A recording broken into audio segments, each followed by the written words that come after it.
অগ্রস্তত পাঠ করবেন নারায়ণ চক্রবর্তী মহোদয়। নমস্কার স্যার। নমস্কার। ওম শ্রী গণেশায় নমঃ।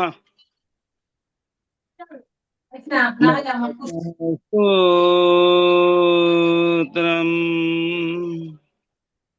ওং জবা কুসুম শঙ্কাশং কাশ্যপেয়ং মহত্তুতিং ধান্তারিং সর্বপাপগ্নং প্রণতহস্মি দিবাকরম দিব্য শঙ্খ তুষারাভ্যং ক্ষীরোদার্ণব সম্ভবম নমামি শশিনং ভক্তা শম্ভুর মুকুটভূষণম ধরণী গর্ভ সম্ভতং বিদ্যুৎ পুঞ্জ সমপ্রভম কুমারং শক্তি হস্তঞ্চ লোহিতাঙ্গং নমাম্যহম প্রিয়ঙ্গ কলিকা সেনম রূপেণ প্রতিমং বুধং সৌম্যং সর্বগুণোপেতম নমামি শশিনং সুতম দেবতানাং ঋষীণাং চ গুরুং কনক সন্নিভম বন্দে ভূতং ত্রিলোকেশং তং নমামি বৃহস্পতিম হিমকুন্দ মৃণালাভং দৈত্যরং পরমং গুরুম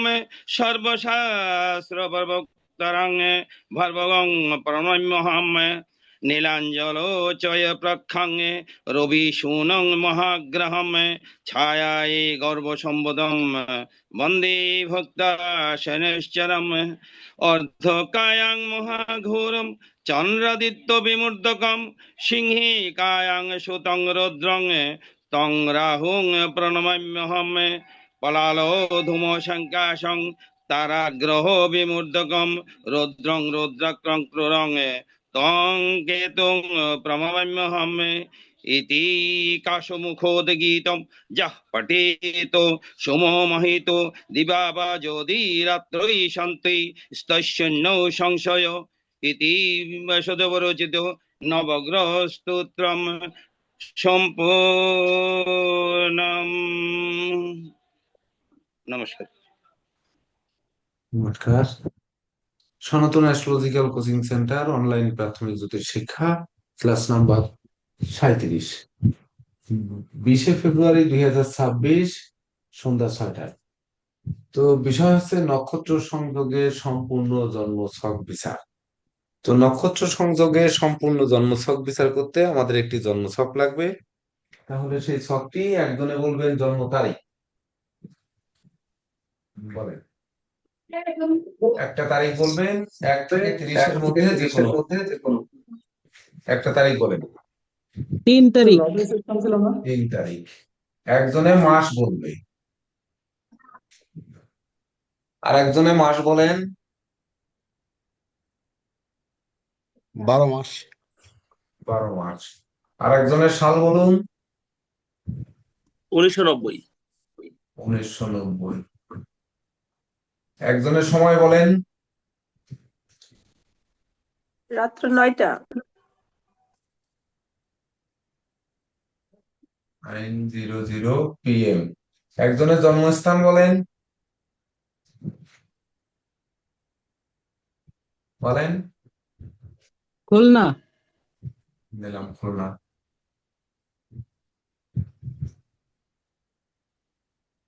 নিরোজ স্যার একটু ছকটা তৈরি করে সহযোগিতা করেন, বা আপনাদের ভিতরে কেউ যদি ছকটা বের করতে পারেন তাহলে বের করেন। সব তৈরি হয়ে গেছে স্যার। কর্কট লগ্ন। কর্কট কর্কট লগ্ন। লগ্ন। লগ্নে বৃহস্পতি কেতু। লগ্নের ডিগ্রি বলে যান। লগ্নের ডিগ্রি 9°19। 9°19'। হ্যাঁ, তারপরে বৃহস্পতি। বৃহস্পতি 19°50। 19°50। কেতু 5°14। কেতু হচ্ছে 5°14। হ্যাঁ। তারপর স্যার বৃশ্চিকে রবি শুক্র। রবি শুক্র। রবির ডিগ্রি 17। 17° কত মিনিট? ওনারা মিউট করেন। 27 মিনিট। মিউট করেন দিলীপ বাবু। 27 মিনিট। আর 27। রবি শুক্র শুক্র হচ্ছে 25-21, 25 ডিগ্রি 21 মিনিট। 31 মিনিট। আচ্ছা, 21 স্যার, 21, 21। 21। আচ্ছা, ধনুতে শনি ধনুতে শনি। 28-50, সবাই লিখে নেন 28 ডিগ্রি 50 মিনিট। তারপর স্যার মকরে রাহু মকরে রাহু। 5-14, হ্যাঁ, 5 ডিগ্রি 14 মিনিট, 5 ডিগ্রি 14। 14 মিনিট। হ্যাঁ, আর বৃষতে মঙ্গল বৃষতে মঙ্গল 9 ডিগ্রি 30 মিনিট, 9 ডিগ্রি 30 মিনিট। মিথুনে চন্দ্র মিথুনে চন্দ্র 5 ডিগ্রি 58 মিনিট, 5 ডিগ্রি 58 মিনিট।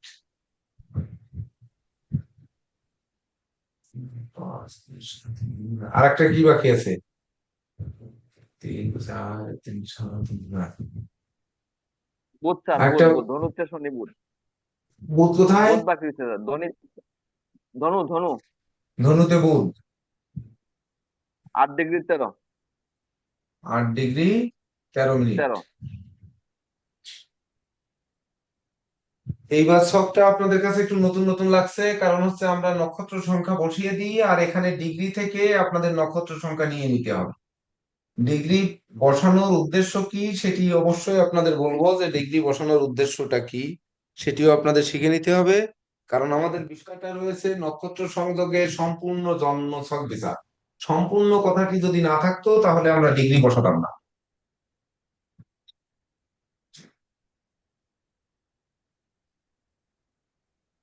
একটু দশাগুলো একটু বলে যান, মেইন মহাদশাগুলো। হচ্ছে স্যার শনি শনির দশা কত বছর 14/4 পাইছে? 14/4/25 থেকে 13/4/44। প্রথমে হচ্ছে শনি। শনি স্যার। চন্দ্র 5 ডিগ্রিতে মিথুনে, 3 ডিগ্রি 5 ডিগ্রি মিথুনে কি শনি কেন? হ্যাঁ, এখানে তো স্যার উল্টা পাল্টা দেখাচ্ছে। মিথুনে তুমি মৃগশিরা নক্ষত্রের চন্দ্র দেখাচ্ছে। হ্যাঁ, মৃগশিরা নক্ষত্রের অধিপতি তো মঙ্গল, মঙ্গলের দশা। হ্যাঁ স্যার, কিন্তু এখানে দশাতে আছে, আমি স্যার আরেকটা স্যার software দশা তো দেখছি। মঙ্গলেরই আছে সফটওয়্যারে, মঙ্গলের দশা থেকে শুরু হচ্ছে। হ্যাঁ, তো বলেন মঙ্গল কত? মঙ্গল স্যার 3/12/1990 থেকে 14/4/1991। হ্যাঁ, 3/12/1990 থেকে 14/4/1991। 14/4/1991। 1900 কত? 91। 91। হ্যাঁ, মঙ্গলের পরে হচ্ছে রাহু, রাহু। তাই তো? জি স্যার। তাহলে রাহু হচ্ছে, সবাই চোদ্দ। বুঝছেন মঙ্গলের পরে রাহু কেন? জি স্যার। রাহু হচ্ছে 18 বছর।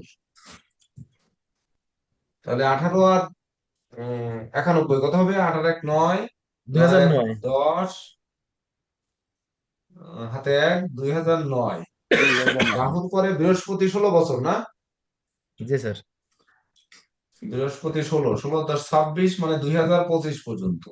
2025। এটা হচ্ছে রাহু, তারপরে হচ্ছে বৃহস্পতি। ওটা কি এত নিচে দেখা যাচ্ছে? বৃহস্পতির পরে, বৃহস্পতির পরে কি হবে? শনি বুধ। 2044। শনি হচ্ছে 19 বছর। শনি স্যার। বৃহস্পতির পরে কি? শনি। হ্যাঁ, শনি 19 বছর না? জি স্যার, 2044 পর্যন্ত। হ্যাঁ, তাহলে 19 বছরের সাথে যোগ করে দিয়ে 2044 পর্যন্ত। আমরা এরপরে আর যাওয়ার দরকার নেই, আমরা পরে যাব। আর এ তো আমরা যেতে পারবো, যেহেতু সফটওয়্যার থেকে সবাই পাচ্ছেন, এটা তো আপনারা বের করে নিতে পারবেন, তাই তো নাকি? জি স্যার। তাহলে এবার সম্পূর্ণ জন্মছক বিচার আপনাদের ভিতর থেকে কাউকে একটু বলতে হবে, বিচার করতে হবে। যেহেতু আপনারা 37 নাম্বার ক্লাসে চলে আসছেন, 3রা ডিসেম্বর 1990 রাত 9টায় জন্মগ্রহণ করেছে খুলনা, সেই ব্যক্তির লগ্ন হচ্ছে কর্কট লগ্ন, লগ্নে বৃহস্পতি কেতু, লগ্নের পঞ্চমে রয়েছে রবি শুক্র, ষষ্ঠে শনি বুধ, সপ্তমে রাহু, হচ্ছে একাদশে মঙ্গল আর দ্বাদশে চন্দ্র অবস্থান করছে। তাহলে এই প্ল্যানেটে আপনারা কে বলতে পারবেন যে সম্পূর্ণ জন্ম ছকটা বিচার কে করতে পারবেন? বলেন একজন একটু। হুম। বলার শুরুতে আগে শুরু করবেন হচ্ছে আমরা কোন কোন দিক থেকে কি কি বিচার করতে আপনাদের শেখানো হয়েছে, যে এই পর্যন্ত আমরা কি শিখেছি, যে ছক বিচারের ক্ষেত্রে আমরা এই পর্যন্ত কি শিখেছি সেগুলো বলতে হবে।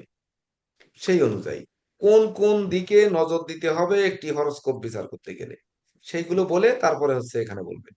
কে বলবেন বলেন।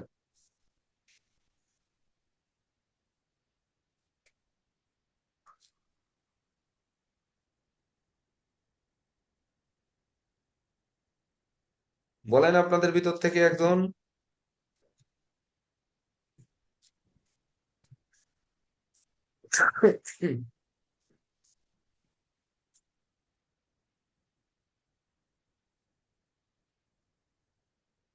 কি হলো? কাউকে না কাউকে তো বলতে হবে, তাহলে দেরি করে লাভ কি? স্যার এমনি কি কিভাবে স্যার দেখতে হবে আপাতত একটু চেষ্টা করতেছি স্যার। হুম হুম। তাহলে স্যার প্রথম বলতে তো হবে, যে যেহেতু ক্লাস রেকর্ডিং চলতেছে তাহলে বলতে হবে না যে হ্যাঁ আমি চেষ্টা করতেছি। স্যার এখন আমাদের আমাদের একটি ছক, একটি জাতক, ধরেন এনার নাম দিয়ে দিই, একটা নাম দিয়ে দিই, এই লোকের নাম হচ্ছে কি দেবো? শিমুল। দিলাম শিমুল, SHIMUL, শিমুল রয় দিয়ে দিলাম সংক্ষেপে। তাহলে শিমুল রয় জন্মগ্রহণ করেছে হচ্ছে 3রা ডিসেম্বর 1990 রাত 9টায় খুলনায়। তাহলে এনার কি বিচার করবেন? স্যার এক্ষেত্রে প্রথমে স্যার মানে লগ্ন সাপেক্ষে যে শুভাশুভ গ্রহ সেটা চিন্তা ভাবনা করব। এরপর হুম স্যার দিক বল দিশা বলটা স্যার দেখবো। তারপর স্যার আমাদের যে প্রত্যেকটা গ্রহের যে যে শুভ গ্রহ দৃষ্টি কোথায় পড়ছে সেটা দেখবো। এরপর হুম দেখবো স্যার আমাদের যে যাদের অতিরিক্ত যে দৃষ্টি আছে যে গ্রহগুলোর সে দৃষ্টিগুলো কোথায় গিয়ে পড়ছে সে হুম দৃষ্টিগুলো দেখতে পারি। এরপর হুম স্যার মানে যেখানে তারপরে গত ক্লাসে স্যার আমরা শিখছি যে নক্ষত্র দিয়ে এটা একটা স্যার আমাদের কিছুটা ধারণা হয়েছে আর কি স্যার নক্ষত্রের বিষয়ে। হুম হুম যে কোন কোন নক্ষত্র কোন কোন গ্রহে থাকলে কি হয় সম্পূর্ণ এটা স্যার জানি না, কিন্তু কিছুটা মোটামুটি ধারণা পাইছি। হুম। এইগুলো আর দিয়ে কি আর কি স্যার পেয়েছেন? উম, এরপর স্যার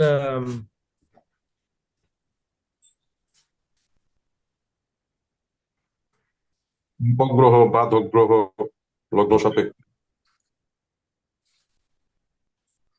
হ্যাঁ, তাহলে সহযোগিতা করেন, একজনে না হয় দুজনে করেন, দুজনে নেন। আপনাদের ভিতর থেকে একজন আর একজনকে নিয়ে নেন, নিয়ে বলেন। রেকর্ডিং চলতেছে কিন্তু থেমে যাওয়া যাবে না।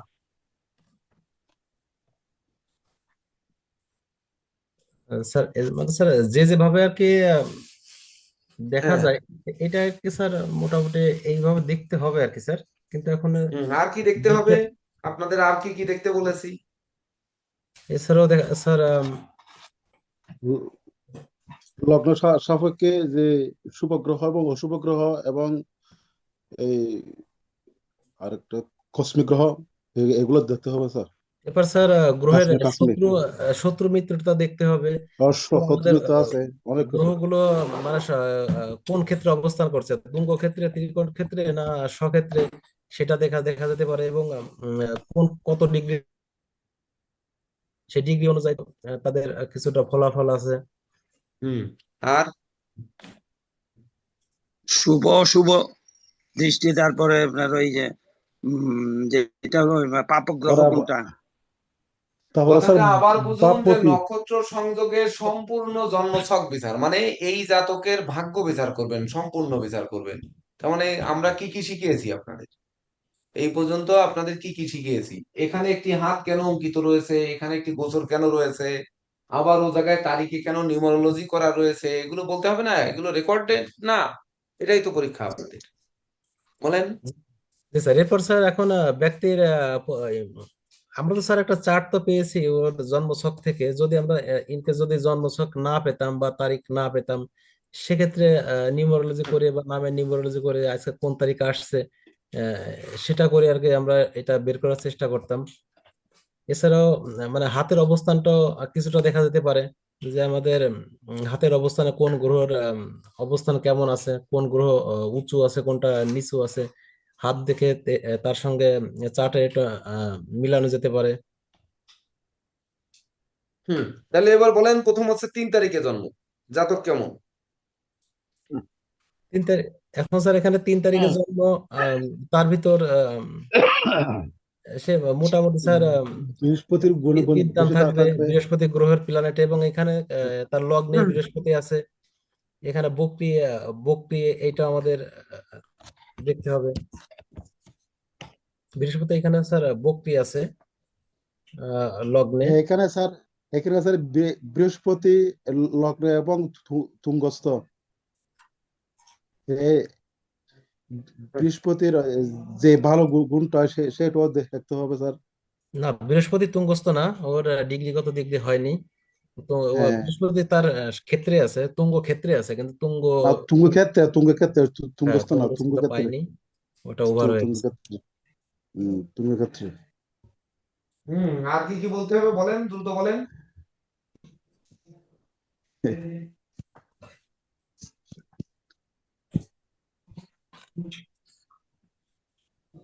আর কি বলতে পারবেন? তো বৃহস্পতি শুভ গ্রহ স্যার। হ্যাঁ, এখানে আরেকটা বাংলাদেশে আছে করে যান, আমরা কোন লগ্নপতি। কোন দিকে নজর দিতে বলেছি এই পর্যন্ত? বেসিক ক্লাস 27টা যাওয়ার পরে 10টা ক্লাস পার হয়ে গেছে।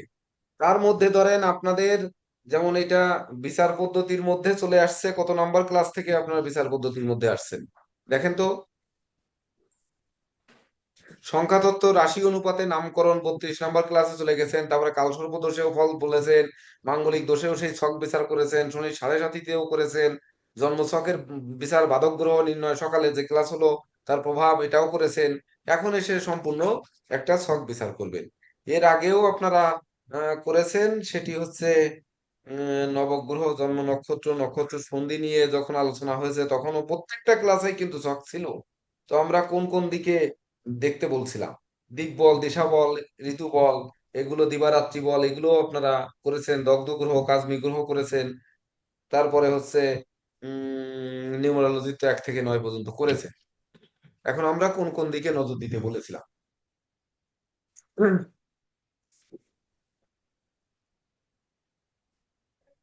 বলেন, আর কেউ বলতে পারবেন?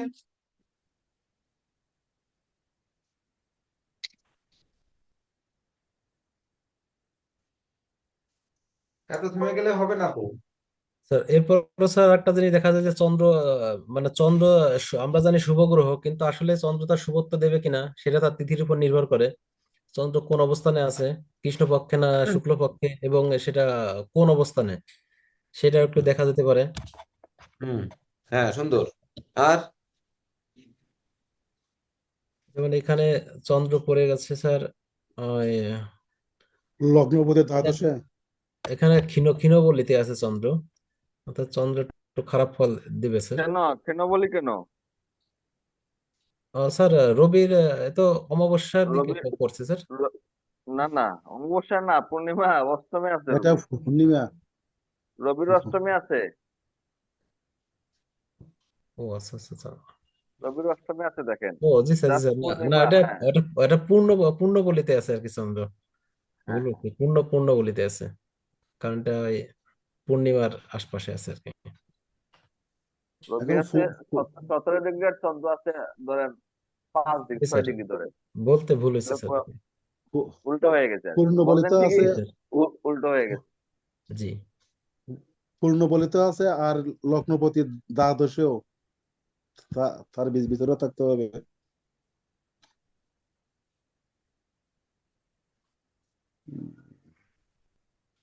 আর কেউ কিছু বলতে পারবেন? যারা বলেছেন, যিনি বলেছেন তিনি একটু খোলাদেশ বলেন, ওখান থেকে কি বলা যায় দ্রুত বলেন। আপনাদের নতুন একটা জিনিস সিলেবাসে নেই, সেটি আপনাদের যুক্ত করে দেওয়ার চেষ্টা করতেছি। এই একই ক্লাসে যদি আপনারা নিতে চান তাহলে দিব।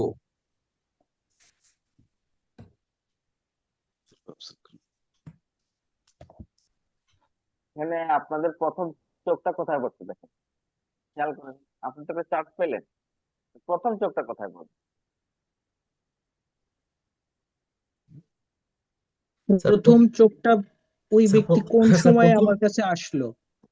না, চার্ট পেলেন, অবশ্য সময় স্যার টময় সব বাদ দেন। অবশ্য স্যার এখানে চোখটা আমার রাহুর দিকে যাচ্ছে সপ্তমে আর কি স্যার। সে যাচ্ছে, সে যাচ্ছে, কিন্তু প্রথমেই তো আপনি লগ্ন দেখবেন, চন্দ্র দেখবেন, তাই না? জি স্যার। তার কি লগ্ন, তার চন্দ্রটা কোথায় আছে, এটা দেখবেন না? প্রথমেই তো দেখবেন এগুলা, এরপরে বাকিগুলা অ্যানালাইজ করবেন, তাই তো? জি স্যার। বলেন, এটা জাস্ট আমি ধরাই দিলাম, এখন আপনারা ইয়ে করেন। স্যার এখন স্যার এখানে তার লগ্ন স্যার কর্কট লগ্ন, এখন কর্কট লগ্নে বৃহস্পতি লগ্নে আছে বক্রী হয়ে, যেহেতু বক্রী তার বলবত্তা একটু বৃদ্ধি পাবে, কিন্তু সে তুঙ্গ ক্ষেত্রে আছে। তুঙ্গস্থতা যদিও বের হয়েছে, সেক্ষেত্রে তার এখানে তুঙ্গ ক্ষেত্রে থাকার কারণে তার ভিতর যে বিদ্যান বা প্রতিষ্ঠা এই জিনিসটা কিছুটা থাকবে। এবং এখানে যে বৃহস্পতি, এই যে বৃহস্পতিটাকে পেলেন, সে কোন ভাবের অধিপতি? উম, এটা হচ্ছে রিপুভাবের এবং ধনভাবের কর্কট এ- লগ্নে এ- না, ঋতুভাবের অধিপতি এবং ভাগ্যভাবের অধিপতি। ভাগ্য ভাবের অধিপতি, দুই ভাবের হুম, অধিপতি, তাহলে এই দুইজন এসে আর লগ্ন বসে রয়েছে, আবার বক্রী লগ্ন অবস্থায়, বক্র বক্রী অবস্থায় চুম্বক গৃহে কেতু যুক্ত। কটা আইটেম দেখেন, কেতুযুক্ত। ষষ্ঠ নবমপতি লগ্নে আসছে, বক্রী অবস্থায় তার অবস্থান, সে তুঙ্গ গৃহে, এবং সে আছে কেতু যুক্ত, এবং সে আছে বুধের নক্ষত্র। চারটা আইটেম। এইভাবে প্রত্যেকটা ভাবকে বিচার করতে হবে। তাহলে লোকটার লগ্ন হচ্ছে কর্কট, তাহলে রাশির পাইলাম আমরা মিথুন, তাহলে জাতক কেমন হইতে পারে, এইভাবে বিচার করে করে এগুলো আপনারাই ফলাদেশ করবেন। যে এগুলো এনালাইজ করতে থাকেন, নিজেদের মধ্যে আলোচনা করেন। আমি জাস্ট একটা লাইন দেখাই দিলাম, স্যার এভাবে স্যার সেকেন্ড ভাবে যান, এভাবে থার্ড ভাবে যান। থার্ড ভাবে কোন গ্রহের অবস্থান, কোন গ্রহের অবস্থান আছে কিনা, না থাকলে কার কার দৃষ্টি আছে, এ প্রত্যেকটা ভাবে যান। রাহুর দিকে দৃষ্টি তো যাবেই, রাহু তো একদম একলা বসিয়ে রয়েছে, ঠিক আছে? হ্যাঁ, দৃষ্টি সবারই যাবে, কিন্তু প্রথমে আমরা যে জায়গাগুলো, যেমন গুরুজি বলছেন 3 তারিখের জন্য, তাহলে লোক যাত্রা কেমন হতে পারে, একটা মাথা আপনার মধ্যে চলে আসবে যে 3 তারিখে জন্ম হলে কেমন হতে পারে। এই বিষয়গুলো আর কি, এইভাবে আপনারা আগান, আপনারা পারেন, মানে আপনারা যেটা লাইনটা পাচ্ছেন, চেকটা পাচ্ছেন না, চেকটা বুঝতে পারতেছেন না।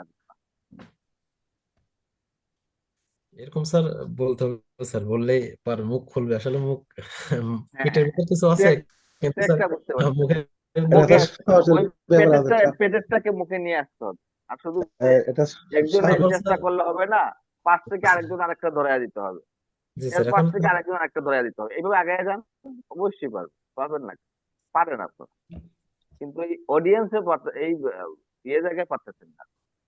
হয় স্যার, এটাই তো।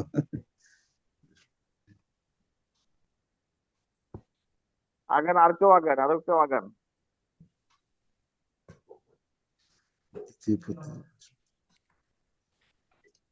কর্কট লগ্ন সাপেক্ষে মঙ্গল এবং বৃহস্পতি দুইটাই শুভ গ্রহ।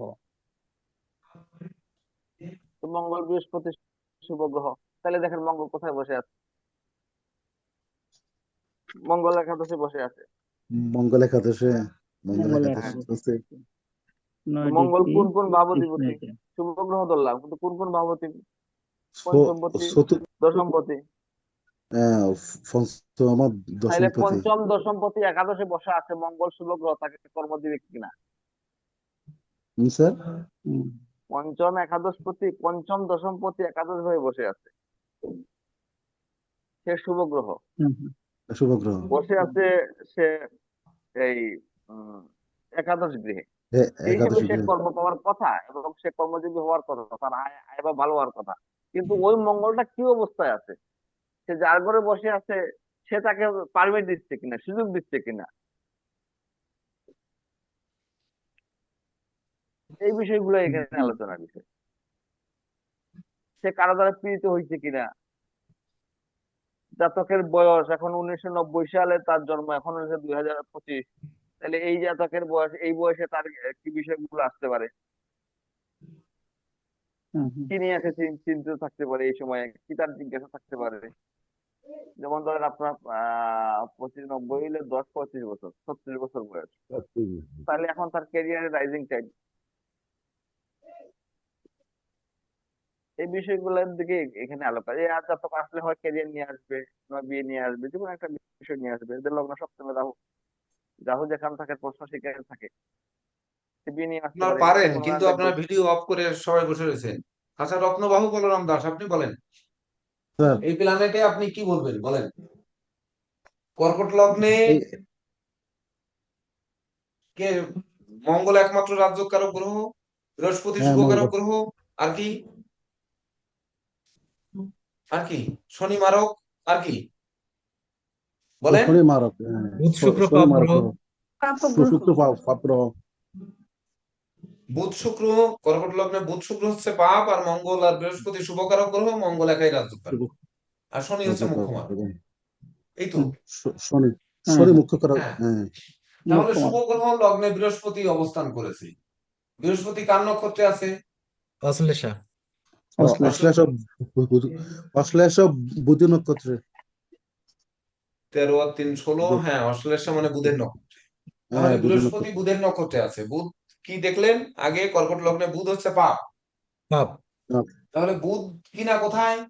বুধ হচ্ছে ষষ্ঠে, শনিযুক্ত, তাই তো? হ্যাঁ বুধ হ্যাঁ স্যার। ষষ্ঠে শনিযুক্ত। তাহলে সে বুধ, বুধের লগ্ন নিয়ে বৃহস্পতি আসলো লগ্নে, এবং কেতু যুক্ত হলো। তাহলে কেতু যুক্ত হ্যাঁ, হলো, কেতু কি নক্ষত্রে থাকলো? কেতু পুষ্যা, অর্থাৎ শনির নক্ষত্রে থাকলো। শনি তাহলে নক্ষত্র শনির পুষ্য। নক্ষত্রে থাকলো, শনির সঙ্গে এই যে বুধের একটা কানেকশন হয়েছে না, যে শনির নক্ষত্রে যেহেতু কেতু রয়েছে, হ্যাঁ স্যার। বুধ যুক্ত হয়ে যেহেতু শনি যুক্ত হয়ে বসে আছে এই গৃহে, তাহলে এই গৃহের সাথে একটা কানেকশন তৈরি হয়েছে, অত দূরে না যাওয়ার দরকার নেই। তাহলে এই লোকটি কেমন হবে? লগ্ন থেকে তার মন মন মানে মন মানসিকতা, তার শরীর স্বাস্থ্য, তার জীবিকা কি হবে, সে ব্যক্তিত্ব কেমন, জীবিকা বাদ দেন, তার স্বভাব চরিত্র কেমন, সে কেমন মানুষ? স্যার স্বভাব চরিত্র ভালো হতে পারে স্যার, যেহেতু বৃহস্পতি লগ্নে, এদিক দিয়ে মোটামুটি জানার চারিত্রিক। শেখার প্রতি এই ব্যক্তির খুব আগ্রহ থাকবে। হ্যাঁ, এক একটা করে 12টা ভাব বলেন। প্রথম লগ্নে কি বলবেন, লোকটা কেমন হবে? লগ্নে, হ্যাঁ, লগ্নে স্যার এই নবমপতি শুভ গ্রহ থাকায় ওনার মন মানসিকতা ধার্মিক হবে একটু, মানে হবে। আর কেতুযুক্ত হওয়ার ওই ওই তার সমস্ত কার্যকলাপ থেকে একটু মানে বিচ্ছিন্ন থাকবে এবং শুভ থাকবে ওরকম হবে স্যার। হ্যাঁ, তার বিবেক বুদ্ধিটাই ধর্মের দিকে থাকবে, মানে কেতু বুধের হ্যাঁ নক্ষত্রে হ্যাঁ থাকার জন্য নাকি? নাকি হ্যাঁ স্যার। হ্যাঁ স্যার। কেতু কি বুধের নক্ষত্রে আছে নাকি? জি স্যার, বুধের নক্ষত্রে আছে, হ্যাঁ হ্যাঁ স্যার। জ্যেষ্ঠাতে। হ্যাঁ, তারপরে কেতু বুধের নক্ষত্রে আছে নাকি? নাকি কেতু শনির নক্ষত্রে আছে না? কুষা নক্ষত্রে না, আছে তো, কুষা। আট আট ফুসান, ও না স্যার, আট কেতু আছে ফুস পুষ্যাতে স্যার, শনির নক্ষত্রে। শনি নক্ষত্র, শনি নক্ষত্র, হ্যাঁ, আট ফুসান শনি নক্ষত্র। আর গুরু আছে বুধের নক্ষত্রে। তো বলেন উচ্চ এইবার, নক্ষত্র। ইয়ে বিষ্ণু মহন্ত বাবু বলেন, আপনি তো অনেক প্রশ্ন করেছেন ক্লাসে, দেখেছি জীবনে, বলেন। স্যার এখানে কর্কট লগ্ন তৈরি হয়েছে, ঠিক আছে। কর্কট রাশি আপনার পড়ছে হলো চর স্থিত দৈত্য চর রাশি, একটা একটা চর রাশি পড়েছে এটা, হুম। ঠিক আছে। চর রাশি হওয়ার কারণে চর রাশির মধ্যে তো সাধারণত একটু রাগী মেজাজ থাকেই, একটু লড়াকু স্বভাব থাকেই, এদিক থেকে তো থাকছে এদিকে। তারপরে এদিকে গুরু বৃহস্পতি বসে আছে ষষ্ঠপতি হয়ে, এদিকে আর নবমপতি হয়ে হয়ে লগ্নে বসে আছেন, কিন্তু তো বকরি হয়ে আছেন। আর তিনি বসে আছেন তার উচ্চ রাশিতে, তো উচ্চ রাশিতে বকরি গ্রহ তো মোটামুটি খারাপ ফলও দেয়, যতটা আমি জানি আর কি। মানে তার নিজ গ্রহের মতো ফল দেয়, উচ্চ গ্রহ যখন বকরি হয়ে যায় তার উচ্চ রাশিতে, তখন নিজ গ্রহের মতো ফল দেয়। তবু এখানে তাকে বলবো, গুরু বৃহস্পতি যেহেতু সন্তান কারক, শিক্ষার কারক, তো তিনি একটু ধার্মিক প্রকৃতি হবেন। কেতু, কেতু যেহেতু সঙ্গে আছে, কেতুও তো মোটামুটি মানুষকে ধর্মের দিকে নিয়ে যায়, সবকিছুকে আহ ইয়ে রাখে, মানে তো ধর্মের দিকে নিয়ে সবকিছুকে যায় তারা সুন্দর, হ্যাঁ। মানে ধর্মের দিকে নিয়ে যাওয়া, মুক্তি পথের দিকে নিয়ে যায়, মানে কোনো কিছু তাকে আর কি অ্যাটেক করতে পারে, মানে কোনো কিছু তাকে ইচ্ছা মানে জাগে না যে এই জিনিসটাকে ধরে রাখবো, সবকিছুকে মানে হবে যে নিজের জীবন থেকে একটু দূরেই রাখি আর কি, সব খুব একটা পছন্দ হবে না। যেমন মোহ মায়া যেটাকে বলে আর কি, সংসারের জিনিসের প্রতি, ভৌতিক জিনিসের প্রতি, এই দিক থেকে হুম একটু হুম মোহ মায়াটা একটু কম থাকবে না। গুরু বৃহস্পতি লগ্নে যেহেতু বসে আছে, আর সেহেতু তার ধর্মের প্রতি একটু টান থাকবে, ভগবানের প্রতি আরাধনা একটু থাকবে। আর আর আর একটু চন্দ্রমা রাশি লগ্নপতি বসে আছেন দ্বাদশে, তিনি খরচাও করবেন, ভালোই খরচা করবেন। তার মধ্যে খরচা করার একটা বিষয় ব্যাপারটা থাকবে, মানে ব্যয় বিশিষ্ট করার বিষয় ব্যাপারটা তার চরিত্রের মধ্যে থাকবে, মানে একটু খরচা স্যার হলেও হয়ে যাবে না। দ্বাদশে আর চন্দ্র জাতকের লগ্নপতি মঙ্গলের দ্বাদশে নক্ষত্রে আছে, কিন্তু কিন্তু শনি আহ, বুধ জ- দৃষ্টি দিয়েছে, জাতকের বলো। স্যার জাতকের চেহারাটা কিন্তু সুন্দর থাকবে, একটু গোলগাল থাকবে স্যার।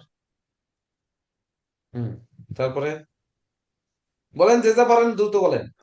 তারপরে হচ্ছে চতুর্থের ওনার এটা হলো সমরাশি, সমরাশির একটু তার লগ্নে সমতা থাকবে, তার মধ্যে সবার সঙ্গে সমানভাবে মেশার একটা বিষয় ব্যাপার থাকবে, যেহেতু সমরাশি এটা সমানভাবে মেশার বিষয় ব্যাপারটা তার মধ্যে থাকবে সবার সঙ্গে, মানে সমানভাবে সমান মিশবে সবার সঙ্গে তার। চতুর্থ দ্বৈত ওর সম। আর কে কি বলবে বলুক।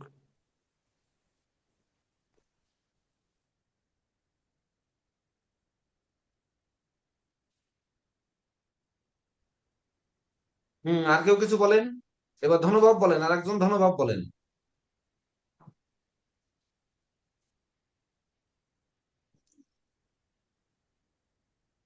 বলেন।